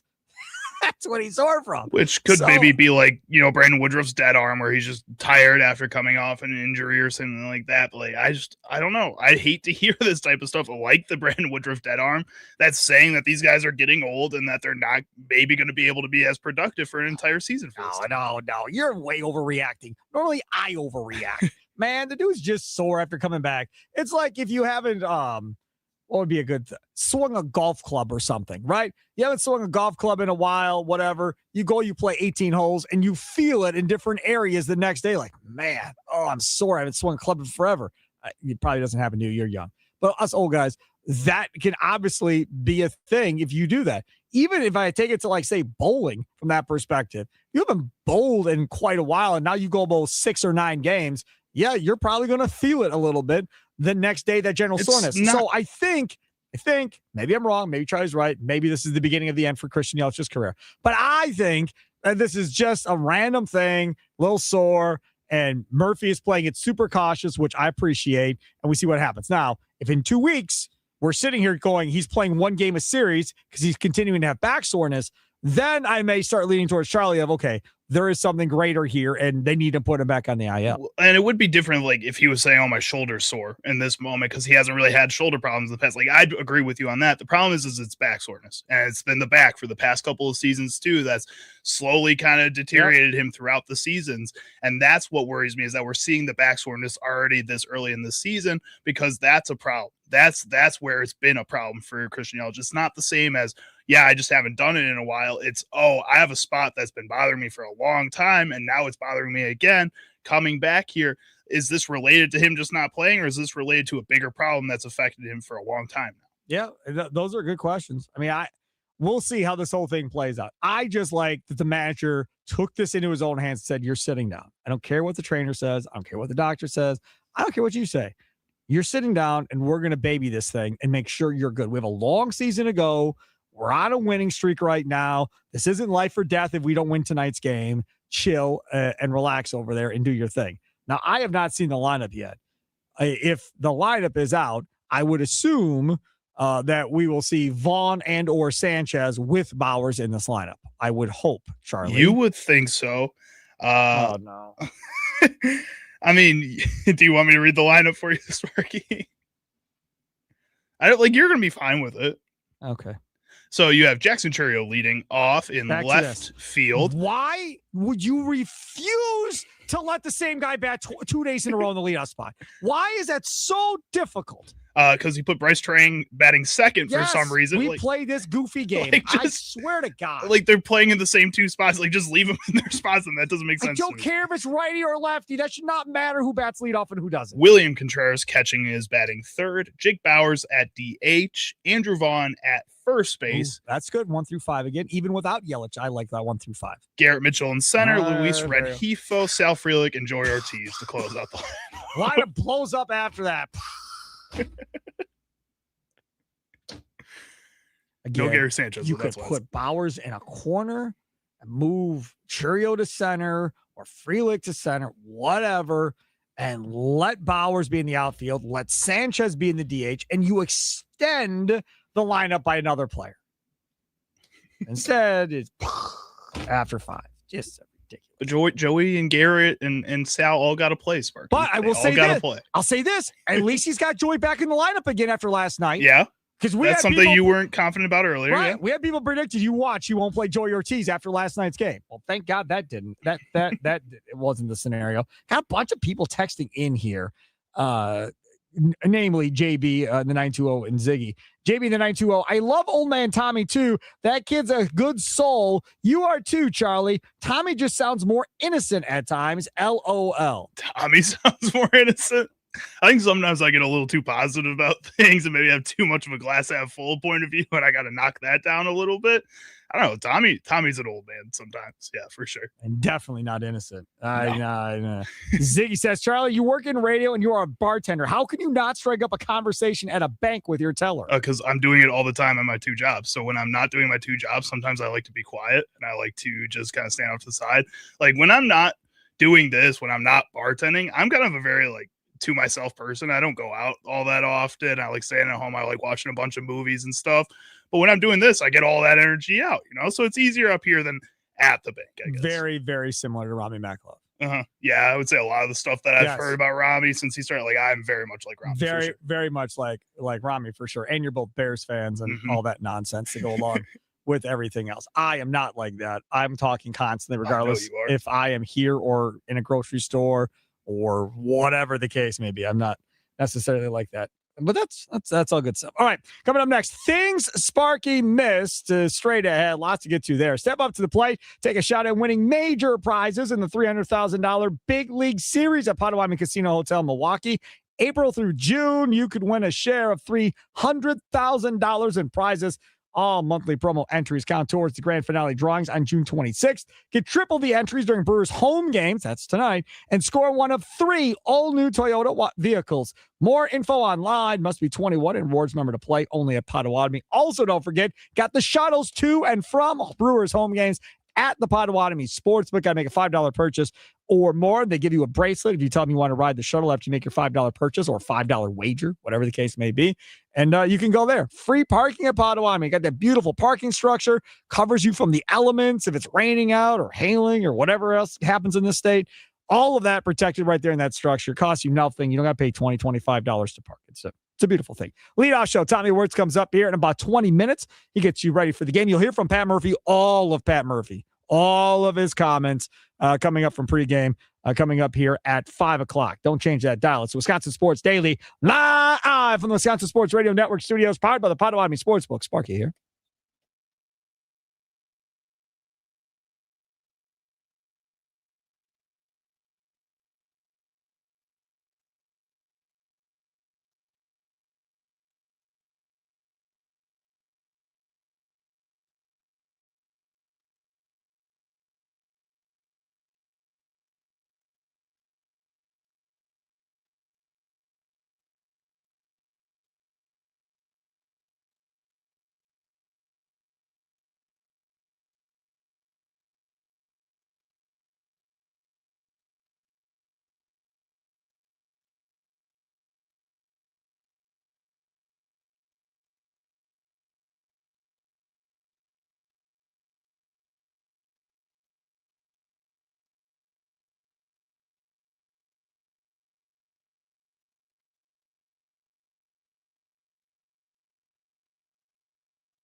It's Wisconsin Sports Daily. Steve Sparky Pfeiffer. With you, Charlie Usen, producing Other Side of the Glass. Leadoff show with Tommy Wirtz, the big old hunk of love. Comes up at 5 o'clock, going up to 6:30. First pitch at about 6:40. And then after the last pitch, you make the switch to the Potawatomi Sportsbook post-game show with Tim Allen, the franchise, and Tommy Wirtz tonight from 9:30 to 11 o'clock right here on the Wisconsin Sports Radio Network. All right, it's the last segment of the show, so it's time to go do this. What story did Sparky miss talking about today on Wisconsin Sports Daily? Don't you worry. Sparky's got you covered now.